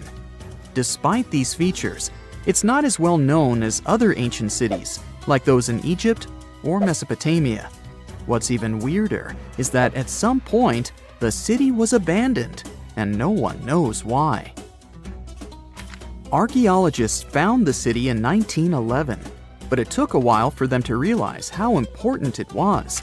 Eventually, they uncovered a lot of really interesting things about the city, like its advanced sanitation system. Excavations uncovered over 700 wells, as well as private baths and a large communal bath. Remarkably, even private homes had toilets, and waste was efficiently disposed of through a city-wide sewage system. They also had a lot of trade connections and made some really beautiful objects, like pottery, jewelry, and figurines that were sold all over the region. Despite its amazing culture and knowledge, scientists have yet to figure out why the city was abandoned. Some people think changes in the nearby river might have had something to do with it. The writings that the people of Mohenjo-Daro left behind are still a complex code, even for the most skilled specialists, making it even harder to piece together their history. Have you heard of the lost city of Kolmanskop? It used to be a small settlement in the Namib Desert. Legend has it that it got its name from a man named Coleman who got stuck in the local dunes and was never seen again. But that's not the interesting part. In 1908, a railway worker found a shiny stone and showed it to the chief railway foreman, who turned out to be a hobby mineralogist. They discovered it was a diamond, and soon, Kolmanskop became the richest town in Africa and one of the richest places in the world. It had luxurious stone houses, a school, a hospital, and even an ice factory to produce ice for fridges. The hospital had the first X-ray machine in southern Africa, which was supposedly used to check if workers were illegally swallowing diamonds. Its popularity began to decline in the late 1920s when another diamond-rich location was discovered nearby. Most of the inhabitants soon began to flee the city in search of a better life, leaving the buildings abandoned. In 1938, all machinery was taken south and the town was left to the desert. The last inhabitant left Kolmanskop between 1956 and 1960. The hot climate and low humidity have preserved the structures over time, and tourists can now visit this desert ghost town. You've surely heard about this next ancient city, Machu Picchu. It's this incredible ancient location in Peru. It stretches across a huge piece of land in the Andes Mountains and sits high above sea level. It's even considered one of the wonders of the modern world. But here's the thing. Scientists aren't exactly sure what it was used for. It could have supported up to 750 people, but there aren't a lot of human clues left behind. Some people think it was more of a spiritual or ceremonial place, while others believe it may have been like a fancy spa retreat for the nobles. The extensive terraces might mean it was used for crop testing or as a trading hub. And there's even a theory that it was used as a prison because they found a cell-like area too. It's amazing that even today, archaeologists and historians are still puzzled about how it was built. Did you know that they probably didn't even use wheels for transportation? And those massive granite rocks were somehow pushed up the steep Andean mountains, even though most of them weighed a lot. Some historians think that hundreds of people worked together to push each rock up the peak. The huge stones at Machu Picchu are also so close together that you can't see any cracks between them. It's pretty cool because it also makes the area safe during earthquakes, which is important since Peru is a shaky country. But how did the stones stay put during all those quakes? They actually move a little bit, but then they go back to their original spot, almost like they're dancing. Some people think wet wooden wedges were used to keep them in place, but that doesn't really add up, considering how big the structures are. Locals back then also seem to have built Machu Picchu without using any pack animals or iron tools. They had to sculpt and put everything together using mostly their hands. Plus, the citadel is built on a fault, so they had to move a bunch of stone and earth to make it flat. Scientists also think that the real construction is actually underground because of the deep foundations and drainage system. In fact, there's a hidden water system that was just recently discovered using 3D scanning. They didn't even use mortar to put the granite blocks together. They were so precise that you can't even fit a sheet of paper between them. One theory suggests that people that lived there used stone tools made of a harder material than the stone they were cutting. Now, let's assume that another species, whether humanoid or dolphin-like, could have existed millions of years ago. How do we find their traces? There was a Doctor Who episode about a non-human industrial civilization on Earth that existed long before us. These reptiles, called Silurians, were forced deep underground by a catastrophic rise of temperatures on Earth, and there they thrived for centuries. That inspired scientists to create the so-called Silurian hypothesis. If there was an advanced civilization before us, we should find their traces somewhere. Well, let's try. Climatologist Gavin Schmidt and astrophysicist Adam Frank decided to dive into this themselves. Like us, any technologically advanced civilization would be hungry for energy. So they looked for global effects that would leave a widespread mark. For example, hints of large-scale industrial processes, like plants and factories, and their leftovers. Then comes the question of how long these civilizations would last. If they existed for a long time, we should look for long-lasting signs, like residues from burning fossil fuels, mass extinctions, synthetic chemicals not found in nature, and even traces of nuclear fission. Basically, we should search for the same kinds of things that humans are currently leaving behind as evidence of our activities. Unfortunately, this evidence isn't that easy to find. Let's imagine an unsettling scenario if humanity suddenly disappeared. Even though it seems like we've left a lot of changes on our planet, the future civilization millions of years from now would struggle to find any remnants of our existence. Why? Well, our planet has existed for 4.5 billion years. Complex life on Earth has existed for more than 400 million years. Compared to that, our industrial period only lasted around 300 years, and we haven't left any significant traces. Our record of Earth's history is full of gaps, especially the further back you look. The fossil record captures only some things, being very selective and incomplete. On average, one fossil emerges every 10,000 years, and dinosaur footprints are even rarer. Mountains rise, oceans change, and plate tectonics can easily wipe out evidence of entire civilizations. After a couple of million years, chances are any physical signs of a civilization would disappear. In order to find at least something, we have to look for things like odd sediment patterns or unusual isotopic ratios. Also, fossils mostly form in water, leaving us in the dark about creatures on land or in the jungles. So even if there was a technologically advanced society millions of years in the past, and even if they were far more advanced than us, we might struggle to find any clues of its existence. Frank and Schmidt try to understand how we could ever hope to spot signs of them. Discovering actual cities would be the ultimate proof of a Silurian-style civilization on Earth. But Adam Frank isn't too optimistic. Even now, our cities cover less than 3% of the surface, making it easy to miss ancient city ruins. Whether a city survives over tens of millions of years depends on whether the land around it is sinking, getting locked into a rock, or rising, getting worn away by rain and wind. So, places like the French Quarter in New Orleans might have a better shot of making it into the geologic record than, say, Haight-Ashbury in San Francisco.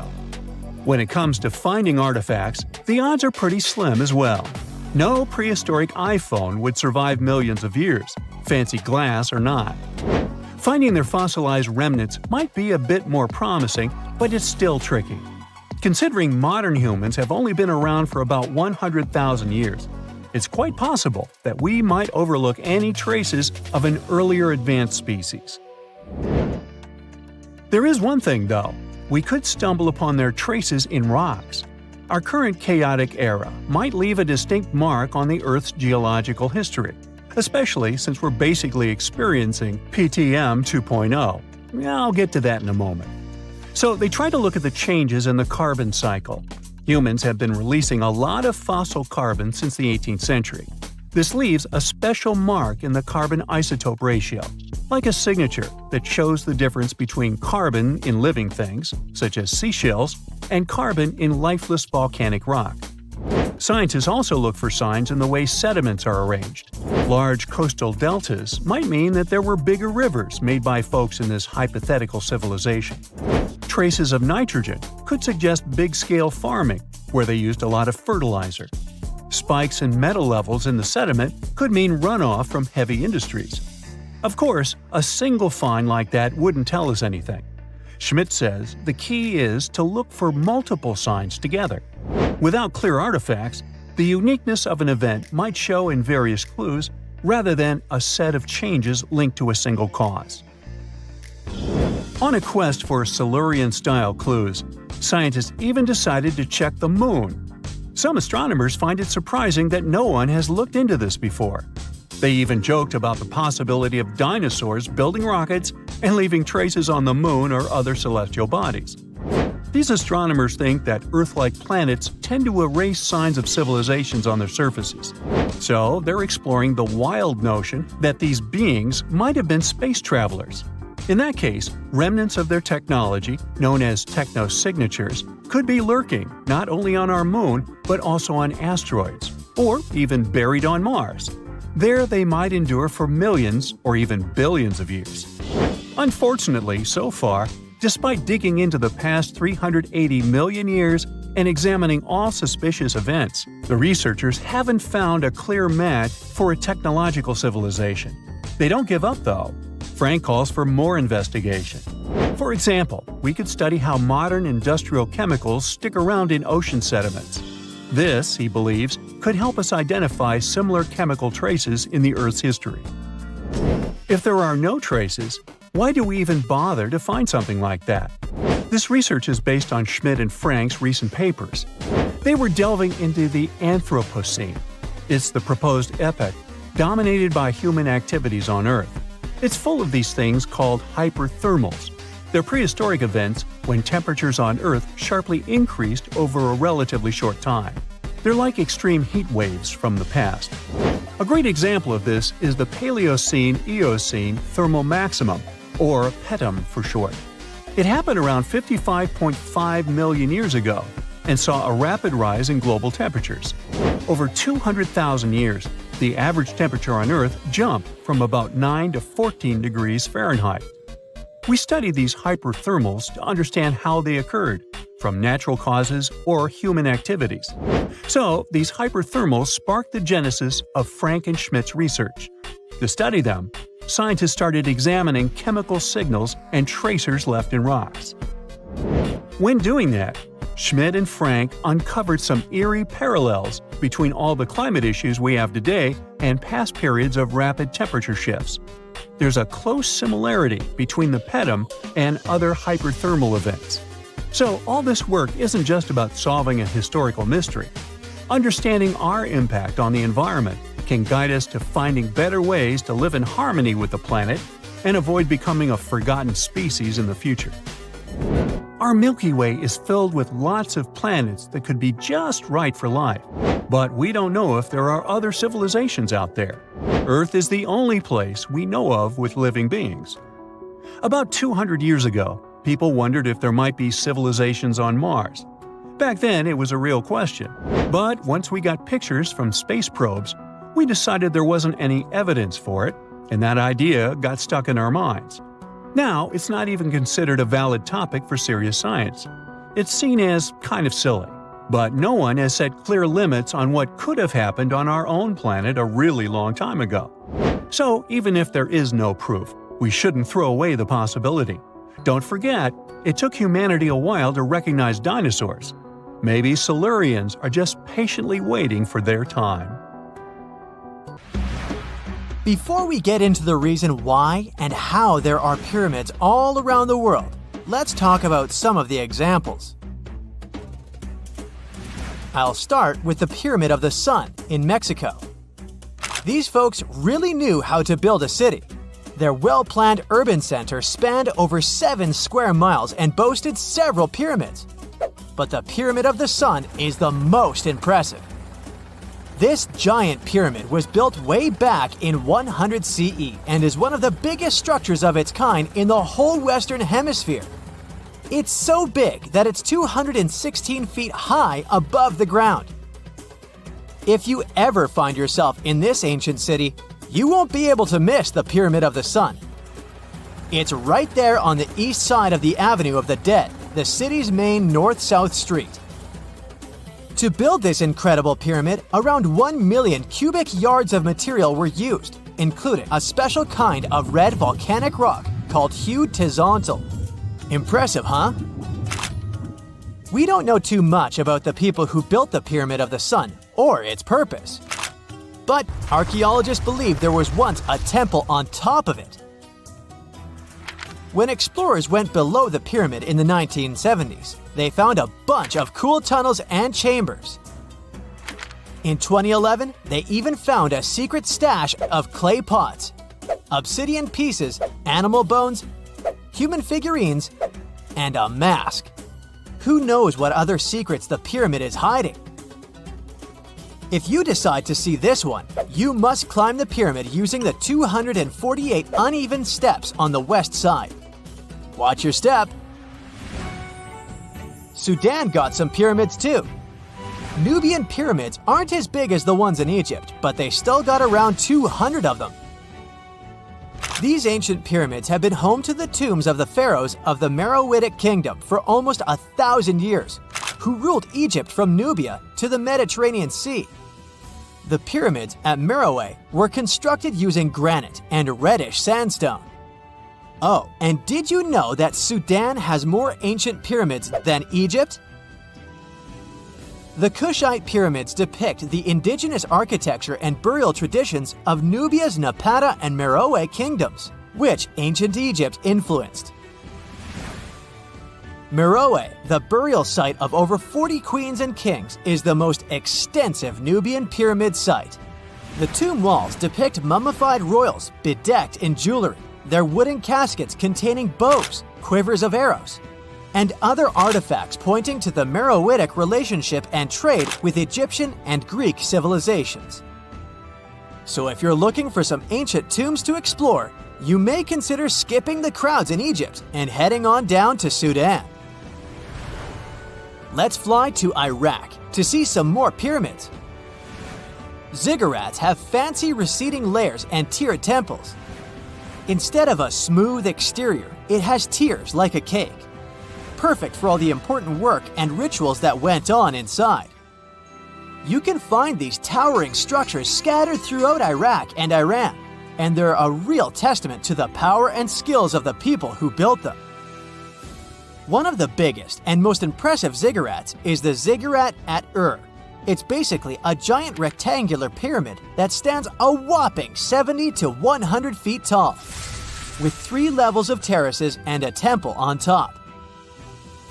Can you imagine how many baked bricks it took to build that thing?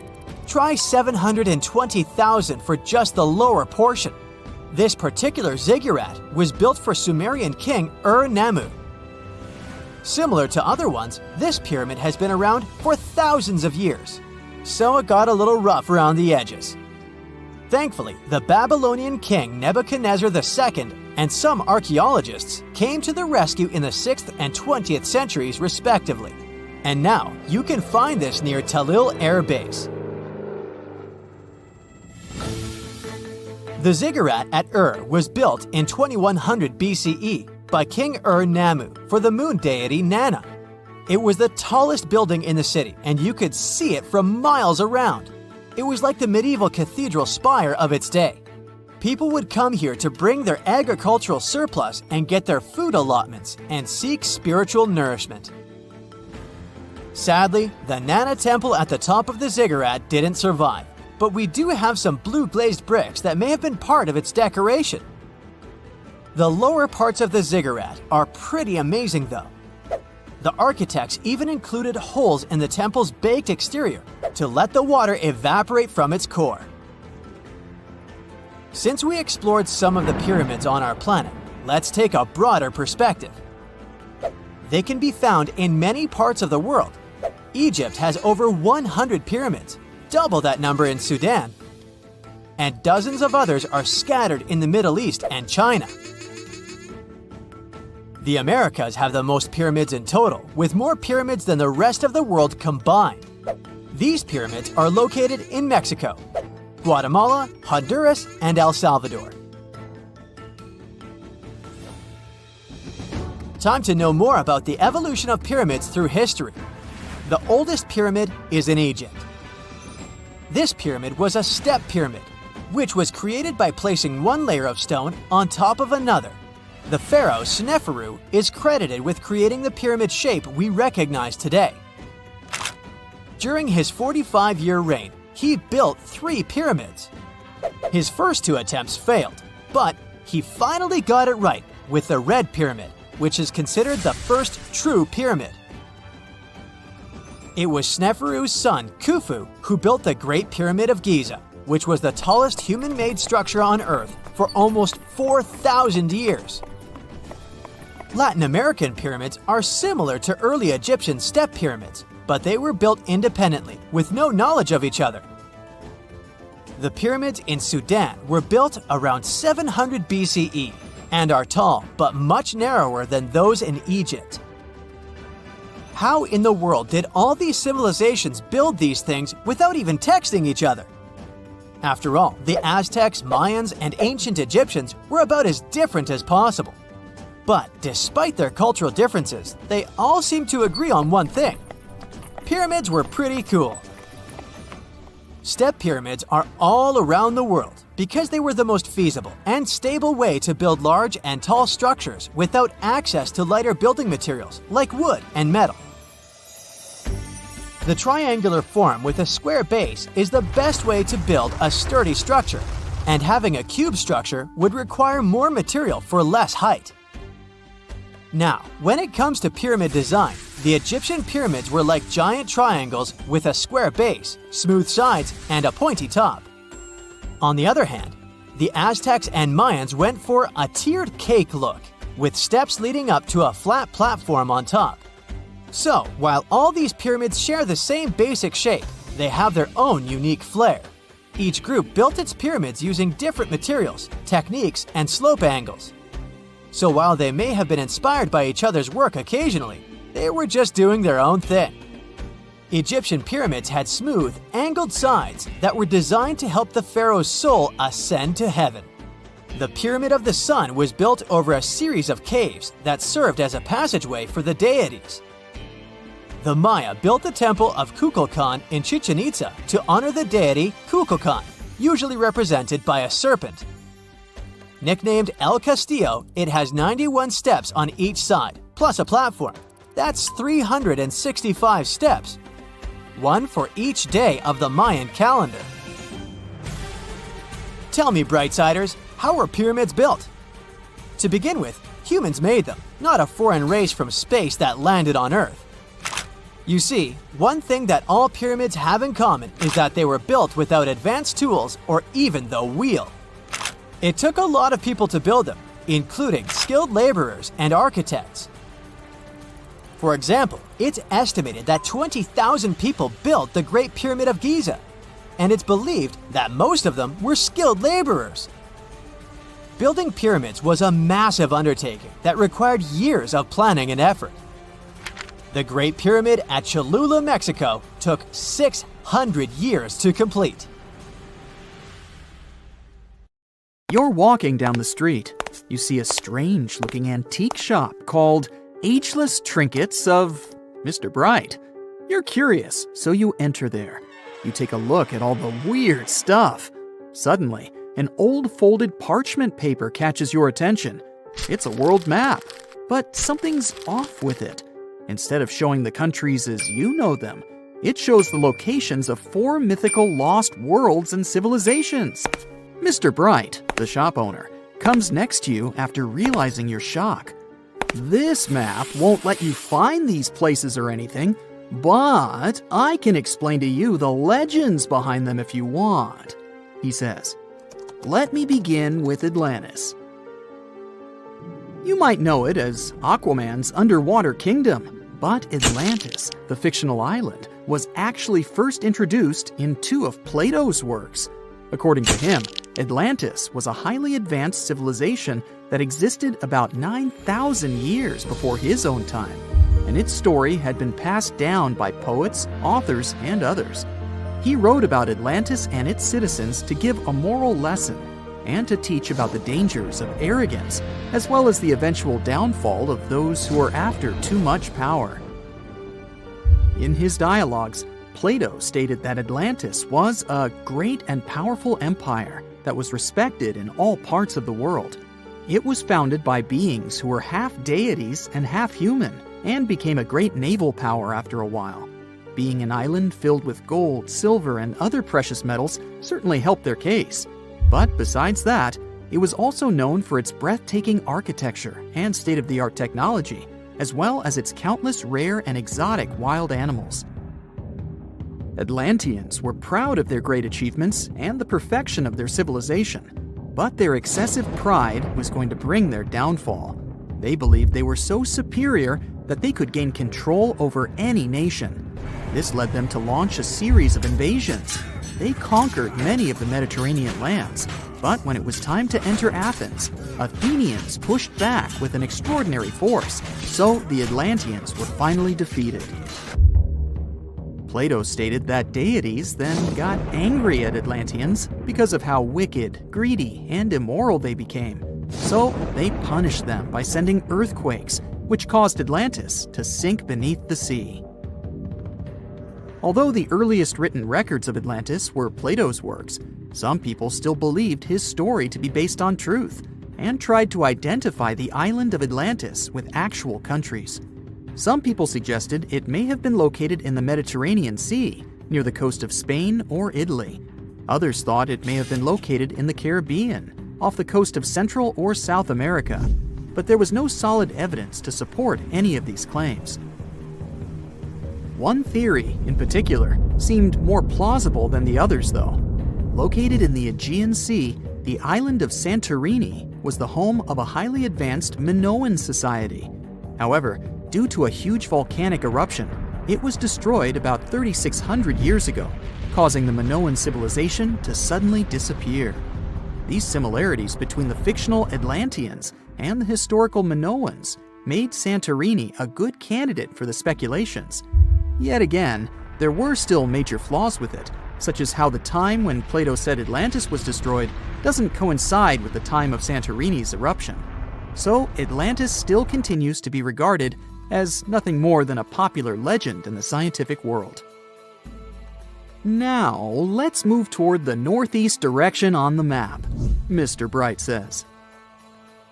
According to Celtic Breton mythology, there once was a magnificent city called Ys, also known as Caris, that towered over Douarnenez Bay in France's Brittany region. It was the most wealthy city in the entire Atlantic. It was especially famous for its beautiful gardens and buildings, and its citizens were all living comfortably and happily there. Dahut, who was King Gradlon's daughter in Breton legends and literature, had a deep love for the sea. She begged her father to build a city at the edge of the sea, and that is how the city of Ys was established. Little did she know that she would be the one responsible for the destruction of her father's beloved gift. You see, since the city was surrounded by the sea, it needed to be protected by a dike equipped with floodgates, and these gates could only be opened at low tide. And the only one who had the keys to these gates was the king himself. One day, a handsome red knight arrived at the city, but couldn't pass the gates. Dahut was so taken by him that she wanted to let him in. She knew that her father was the keeper of the only key to the city, so she sneaked into his room and stole it from him. Then she gave it to the Red Knight so that he could enter the city and they could be together. However, the Red Knight turned out to be the Prince of Darkness, and he intentionally left the gate open to the raging sea. The waves soon swallowed all of Ys. King Gradlon was able to escape on his magical horse, but Dahut couldn't. She turned into an evil mermaid who lured sailors into the sea. Today, if you go to Quimper, a city in Brittany, northwest France, you can find the statue of King Gradlon riding on his horse. Although the city of Yis is a legend, Brittany coast locals believe that on the days when the waters are calm, you can still hear the tolls of the city bells deep under the sea, if you listen carefully. Mr. Bright then points at the Indian Ocean on the map and says, "Now, have you heard about Lemuria?" Back in the mid-1800s, a few scientists suggested that there was once a continent that existed in the Indian Ocean, somewhere close to the south of modern-day Sri Lanka. The first one to popularize this theory was the British lawyer and zoologist Philip Lutley Sclater. In his paper, The Mammals of Madagascar, he stated that he found lemur fossils in India and not in Africa. However, this discovery was extremely shocking to him because of the fact that lemurs' original homeland, Madagascar, is much closer to Africa. He proposed that this was possible only if some larger continent connected the two once. He stated that this continent must have eventually sunk to the ocean floor. He then named it Lemuria, and hence the theory was born. People who came after Sclater took his theory a step further and thought that Lemuria was also the home of an extinct race of humans called Lemurians, who had 4 arms and enormous bodies, and were also the ancestors of modern-day humans, as well as lemurs. Of course, as new scientific discoveries were made on plate tectonics, evolution, and the study of DNA, the theories regarding the fictional continent called Lemuria were debunked. The last fictional land on the map is Agartha, Mr. Bright says.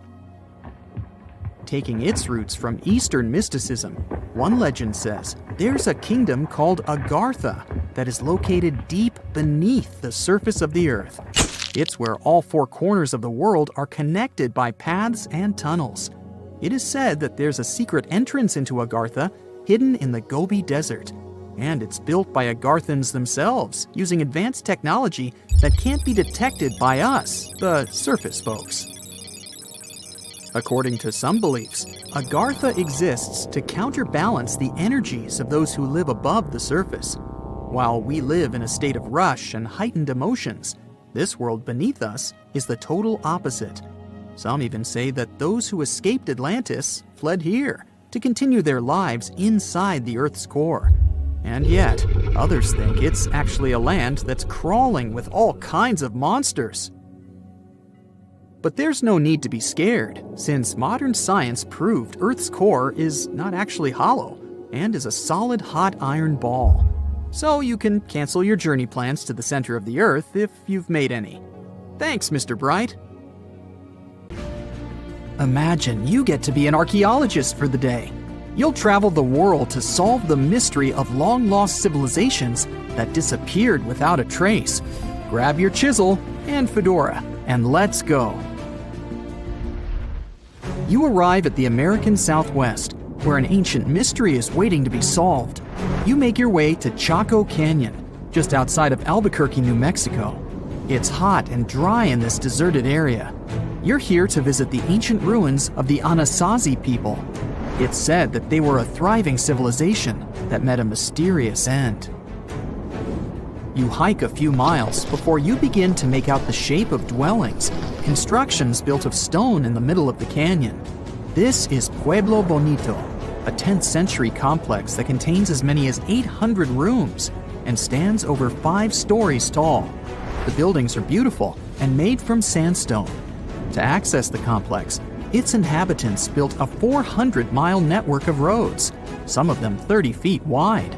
You can't wrap your head around the fact that it was built so long ago. Everything looks so well preserved. The Anasazi reigned over the so-called Four Corners region from 100 CE to around 1600 CE. During this time, they built a civilization that sprawled over 30,000 square miles, including Colorado, New Mexico, Utah, and Arizona. Standing inside a huge kiva, an underground ceremonial chamber, you wonder what happened to the Anasazi people. Scientists have analyzed tree rings and found out that the Anasazi population lived through a period of great drought. The drought is believed to have lasted 23 years, and there was possibly no rain at all during this time. This definitely affected their livelihood, from malnutrition to battles over food and resources. But was it enough to make 30,000 people flee their homes? Researchers say these people left their homes with their belongings still in place. Ladles were left in ceramic bowls.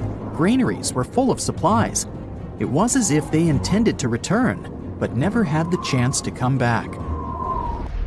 For many years, archaeologists have believed that the drought was the reason for the disappearance of this thriving society.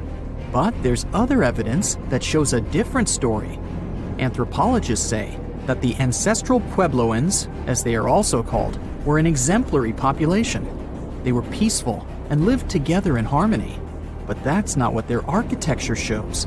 They isolated themselves from the rest of the world by building their settlements so high on top of cliffs. And they built walls and other security structures in order to protect themselves. What were they so afraid of? Recently, archaeologists began to study bone fossils of the ancestral Puebloans, and they found evidence that suggests that toward the end of their civilization, things might have gotten pretty bad. Evidence shows that local leaders were ruling using fear-based methods. Severe punishment started to be inflicted on those who did not follow their strict rules. Why this happened is still a mystery, and you might need many other excavation trips to find out the truth. It's lucky that your next destination is really close by. Still in New Mexico, you'll visit the Blackwater Draw. It's a national prehistoric site that holds the story of the Clovis people. You're shocked to find out that the Clovis are possibly the oldest humans to have inhabited the U.S. They were the first humans to allegedly cross the Bering Strait and follow the ice-free trails down to the U.S.'s southern plains. Try to picture what this area looked like when the Clovis people roamed this land. A huge spring-fed lake with mammoths, giant sloths, saber-toothed tigers, and bison much bigger than the ones we have today wandering around. The archaeological site you're visiting shows that the Clovis population were big game hunters. You're able to identify the bones of several mammoths and even the stone tools that our prehistoric ancestors used to hunt them. Some of these date back to 13,000 years ago, aka the end of the last ice age. You're presented with two possible theories on the disappearance of the Clovis population. It's possible that during the final 1,500 years of the last ice age, changes in climate caused a shortage of food. Scientists also believe that this situation was worsened by overhunting. Another theory suggests that a large meteor hit North America, and this was enough to alter the climate and make the Clovis people migrate southward to try to survive. But the truth is, there's no evidence that any of that happened. Next, you'll fly to the Pacific Ocean, to the mysterious Easter Island. This place has left us with many questions, from the building of 13-foot-high face statues to the sudden disappearance of the Rapa Nui people who inhabited the area. You approach the island at Anaquina, a white sandy beach on the island's northern shore. Researchers believe this area was one of the first settlements of the Rapa Nui. You could say you're standing at the end of the world, as you're over 3,000 miles away from South America and 1,000 miles away from the nearest island. Around 800 CE, when the first humans arrived, the island was an oasis. Today, the area is mostly deserted. You get your first clue on the fall of the Rapa Nui from an excavation pit you open at the beach. There's clear evidence of human presence: charcoal, tools, and bones, some of them belonging to rats. Bingo! When humans arrived at Easter Island, they brought along rodent companions. They probably didn't know this at the time, but these rodents would contribute largely to their demise. Rats love palm trees, which helped to deforest the natural vegetation of the island gradually over the years. But there's another clue. Looking into genetic data, you discover that South Americans came into contact with the Rapa Nui around 1722. What might have happened to this population is the same that happened to other more isolated groups. the contact with foreign groups brought about diseases that possibly led to the end of the Rapa Nui. To finish off your trip, you're headed to Cambodia. The country was once home to the Great Khmer Empire from the 9th century CE to the 15th century CE. The ruins of this place are magnificent. Your main excavation site is the Plains of Angkor, built alongside the Mekong River. This huge site was the most important Khmer city at the time. Just FYI, Angkor actually means capital city in the Khmer language. The Khmer were able to build a huge network of roads connecting Angkor with the rest of the empire. And it's believed that up to 1 million people were spread throughout the Khmer Empire at its peak days.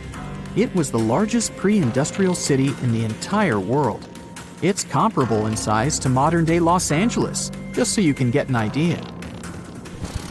The Khmers were also master builders and engineers.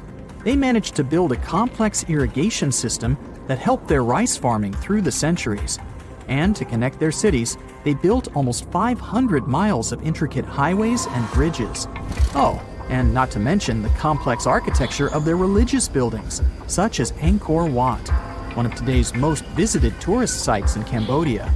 It took over 30 years to build, and it spreads over almost 500 acres. Back in the day, its towers were probably decorated with gold, but today, the site is a maze of vine-covered temples. Like your fellow researchers that came here before you, you're unsure of what caused this civilization to be wiped off the map. One possible guess has to do with the climate in the region. Strong monsoons might have caused massive floods and severe damage to the infrastructure, especially to the water system the Khmer people heavily relied on to survive. But another reason could have been regional conflict and immigration. Toward the end of the 15th century, the empire started to decline in numbers, and this could have weakened its strong power. You might not go home with many answers, but you've certainly learned a lot, huh? Let's do a thought experiment together, shall we? Now, imagine you're climbing the Himalayas. However, you're lost. Where you are seems to be an isolated valley. You used all your food and water source and don't know which way to go. You're so out of energy that you don't even know if you'll be able to get back home. Suddenly, in the distance, you see a sage-looking man walking towards you. However, you can't help but to close your eyes as you are defeated by fatigue. You open your eyes to a totally new place. The sage is sitting right next to you. He says, "Hello, traveler, and welcome to the land of immortals."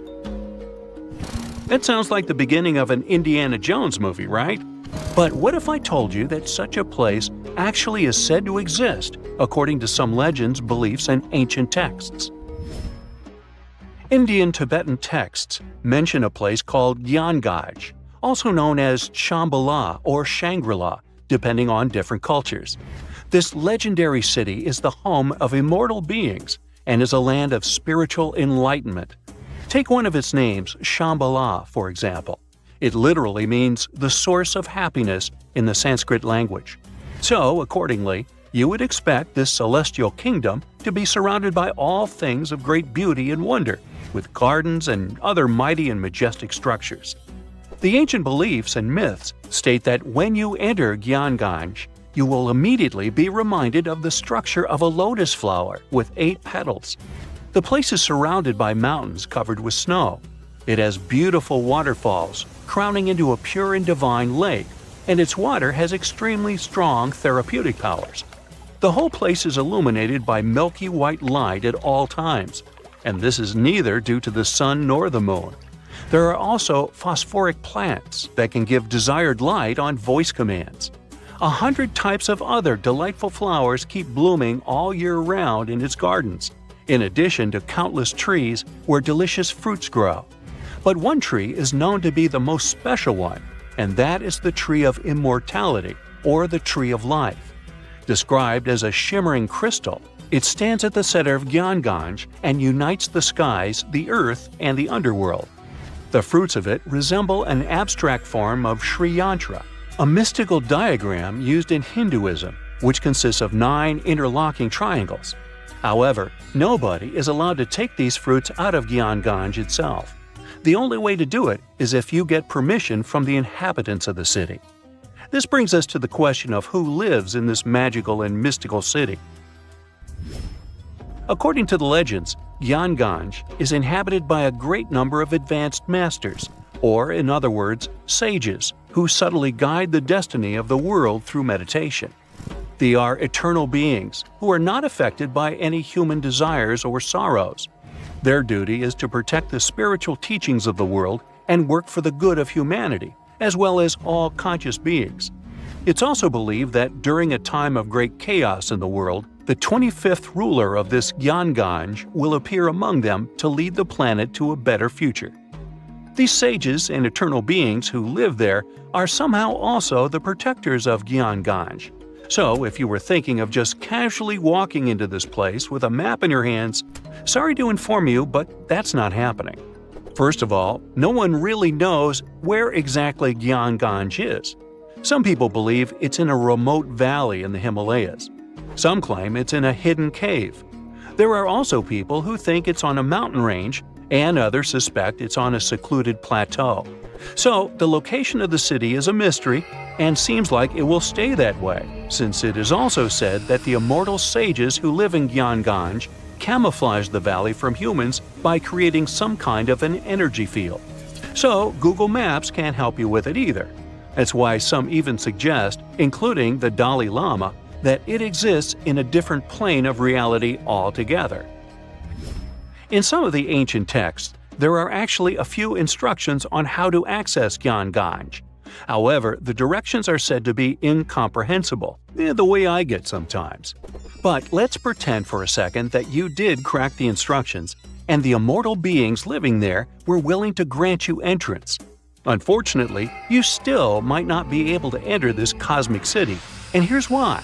It is believed that only enlightened masters or sages who have a certain karmic connection with it will be able to reach there. So, what do the eternal beings of such a magical place do there? Remember, they have all the time in their hands.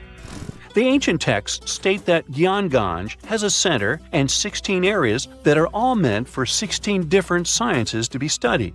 These include solar sciences, universal planetary sciences, sciences related to time, the science of air, the science related to the sun and the moon, the science related to space, the science related to gravitational forces, and so on. What they all have in common is that to be able to learn them, you first need to have a very high understanding of energy. The level of courses that are studied is extremely advanced, and these teachings are still unknown even in these modern times. Each scientific system has different departments, and all these departments have their respective teachers. Since time doesn't work as we understand there, and immortality is possible, most of these teachers are hundreds or even thousands of years old. They can stay in their spiritual bodies, which appear like a mass of bright light, while their physical bodies remain separate. What a school, huh? It almost makes Hogwarts seem boring. And does anybody actually graduate from there? Of course, all these stories and mysteries about Gyeonggange have attracted many people from all around the world. Countless attempts to find this land of immortality and spiritual awakening have been made by mountaineers and trekkers, including President Franklin Roosevelt himself. But as you might have guessed, they led to nothing. Still, there were a few people, like renowned spiritual leaders, sages, and adventure seekers, who claimed they had visited it. One of them was Sri Gopinath Kaviraj, a celebrated scholar, who was the first person in modern times to have allegedly found the place. After his supposed visit to Gyeonggange, he wrote a book about it and made the place popular in modern culture. Upon reading his book, many other enthusiastic foreign scholars rushed into Tibet to learn more about it, as well as try to find it. Another person who claimed to have been there was a mountaineer who got lost in the Himalayas. According to his story, after getting lost, he was feeling hungry, so he accidentally consumed poison mushrooms. Feeling completely disoriented by them, he stumbled upon a mountain with a gap, which was covered by fog. Then he fell inside. After getting back up to his feet, he realized that he was surrounded by people dressed in strange clothes who tended to his wounds. After he was fully healed, they escorted him out of the city. Then there was the spiritual leader, Guru Saikaka, who revealed to the world about his not one but many visits to Gyanganj. As per his narration, he claimed to go there, seeking spiritual and immortal teachings. He stated that a sage escorted him into the city every time he visited the place. In his stories, he also pointed out that the kingdom exists in a higher dimension. One other so-called visitor to Gyanganj was L.P. Farrell, an English officer, who claimed to have experienced the mystical place in 1942. Even if all these stories and descriptions about Gyanganj are able to give us a vivid picture, it can still be hard for many to keep an open mind about its existence. Yet again, it's not hard to admit that even the idea of such a place, where immortality is possible and truly moral beings are working to protect humanity, is comforting, mind-blowing, and fascinating. If you've ever wondered what it feels like to walk on diamonds, head straight to the town of Nördlingen in Germany. It seems like a typical fairy tale village with cute houses and red roofs, but its walls and streets are actually studded with over 72,000 diamonds. You'll need a microscope to see them, but they're definitely there. When the first people came to live here, somewhere around the 9th century CE, they were positive they were settling down in a volcanic crater. They didn't know the stone they were using for construction was embedded with millions of tiny diamonds, and the origins of the crater were out of this world. An asteroid slightly larger than half a mile in diameter hit our planet around 14.5 million years ago in what is now Bavaria and left a crater 16 miles wide. The bedrock was under such intense heat and pressure that the bubbles of carbon inside transformed into tiny diamonds at a concentration like nowhere else in the world. The locals didn't pay attention to their houses, built of what was left of that asteroid impact, shimmering on sunrise. Then, in the 1960s, 2 geologists arrived from the USA, studied the landscape from a distance, and noticed it didn't look exactly like a volcanic crater.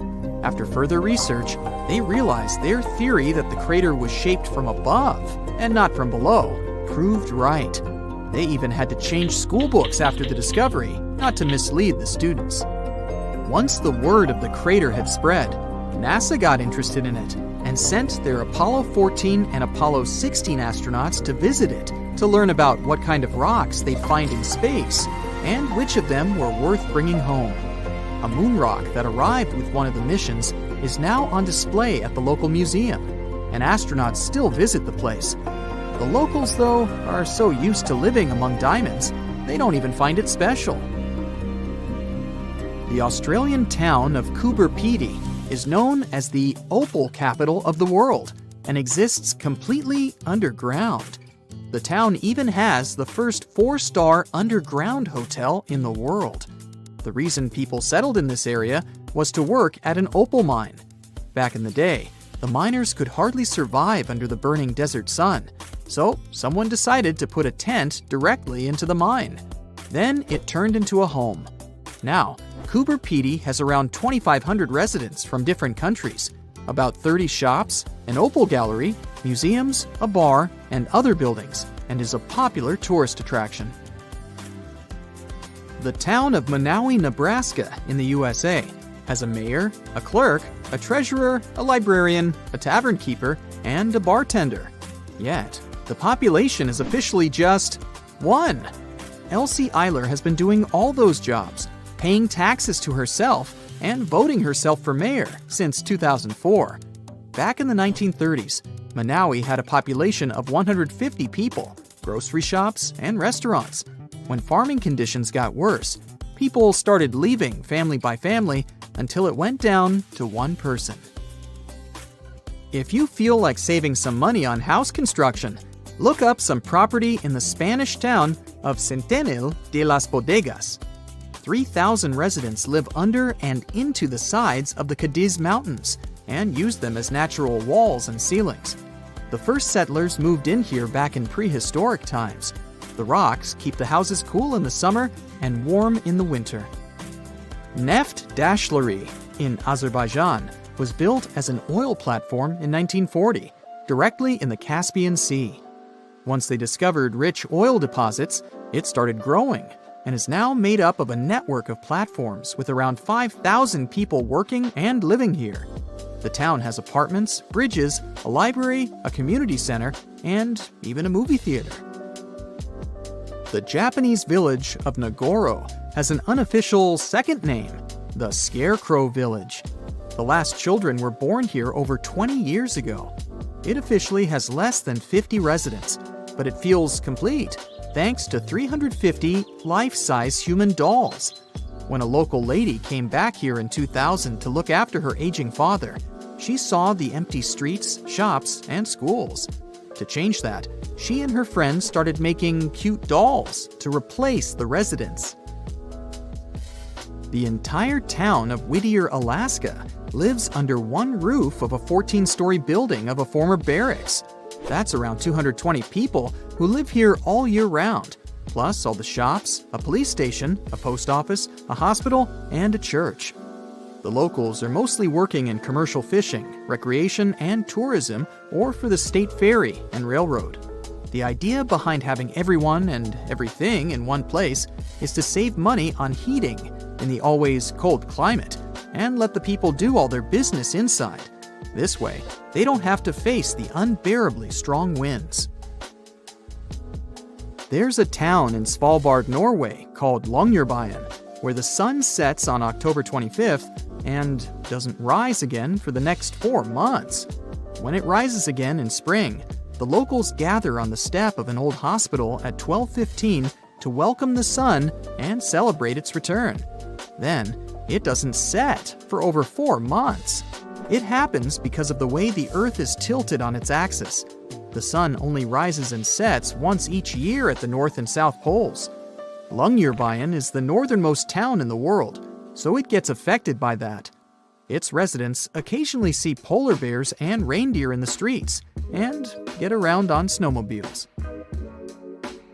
The Italian village of Viganella was built right at the bottom of a deep valley and on the wrong side of the mountains. They cast huge shadows and deprived the village of the sun for the entire winter. The locals used to live like that for centuries, until one engineer decided to build a large mirror high on the opposite slope of the mountain. It's operated by a computer and reflects light on the central square of Viganella for at least 6 hours a day during the darkest months. Santa Cruz del Islote in Colombia is one of the world's most crowded islands, with around 600 residents in a 2.5-acre area. Fishermen built this island on a coral platform over a century ago. They chose it because of its beautiful location and the absence of mosquitoes. The families of the original settlers were growing, and most of them never left the island. You'll only find people with 6 different last names living here.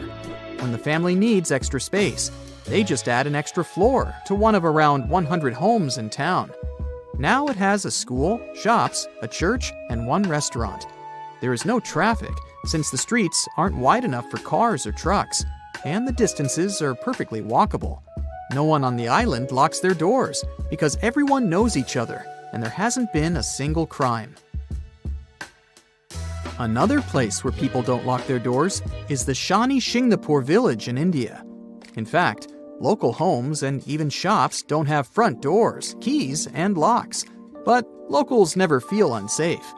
Residents believe their village is under the protection of Lord Shani, who will punish anyone who tries to steal something. A legend says that around 300 years ago, after heavy rain and flooding, the locals found a huge rock. The same night, Lord Shani appeared in the dreams of the village head and promised to protect the village if they kept the rock and the village unsheltered. The deity would live on the rock and oversee the village.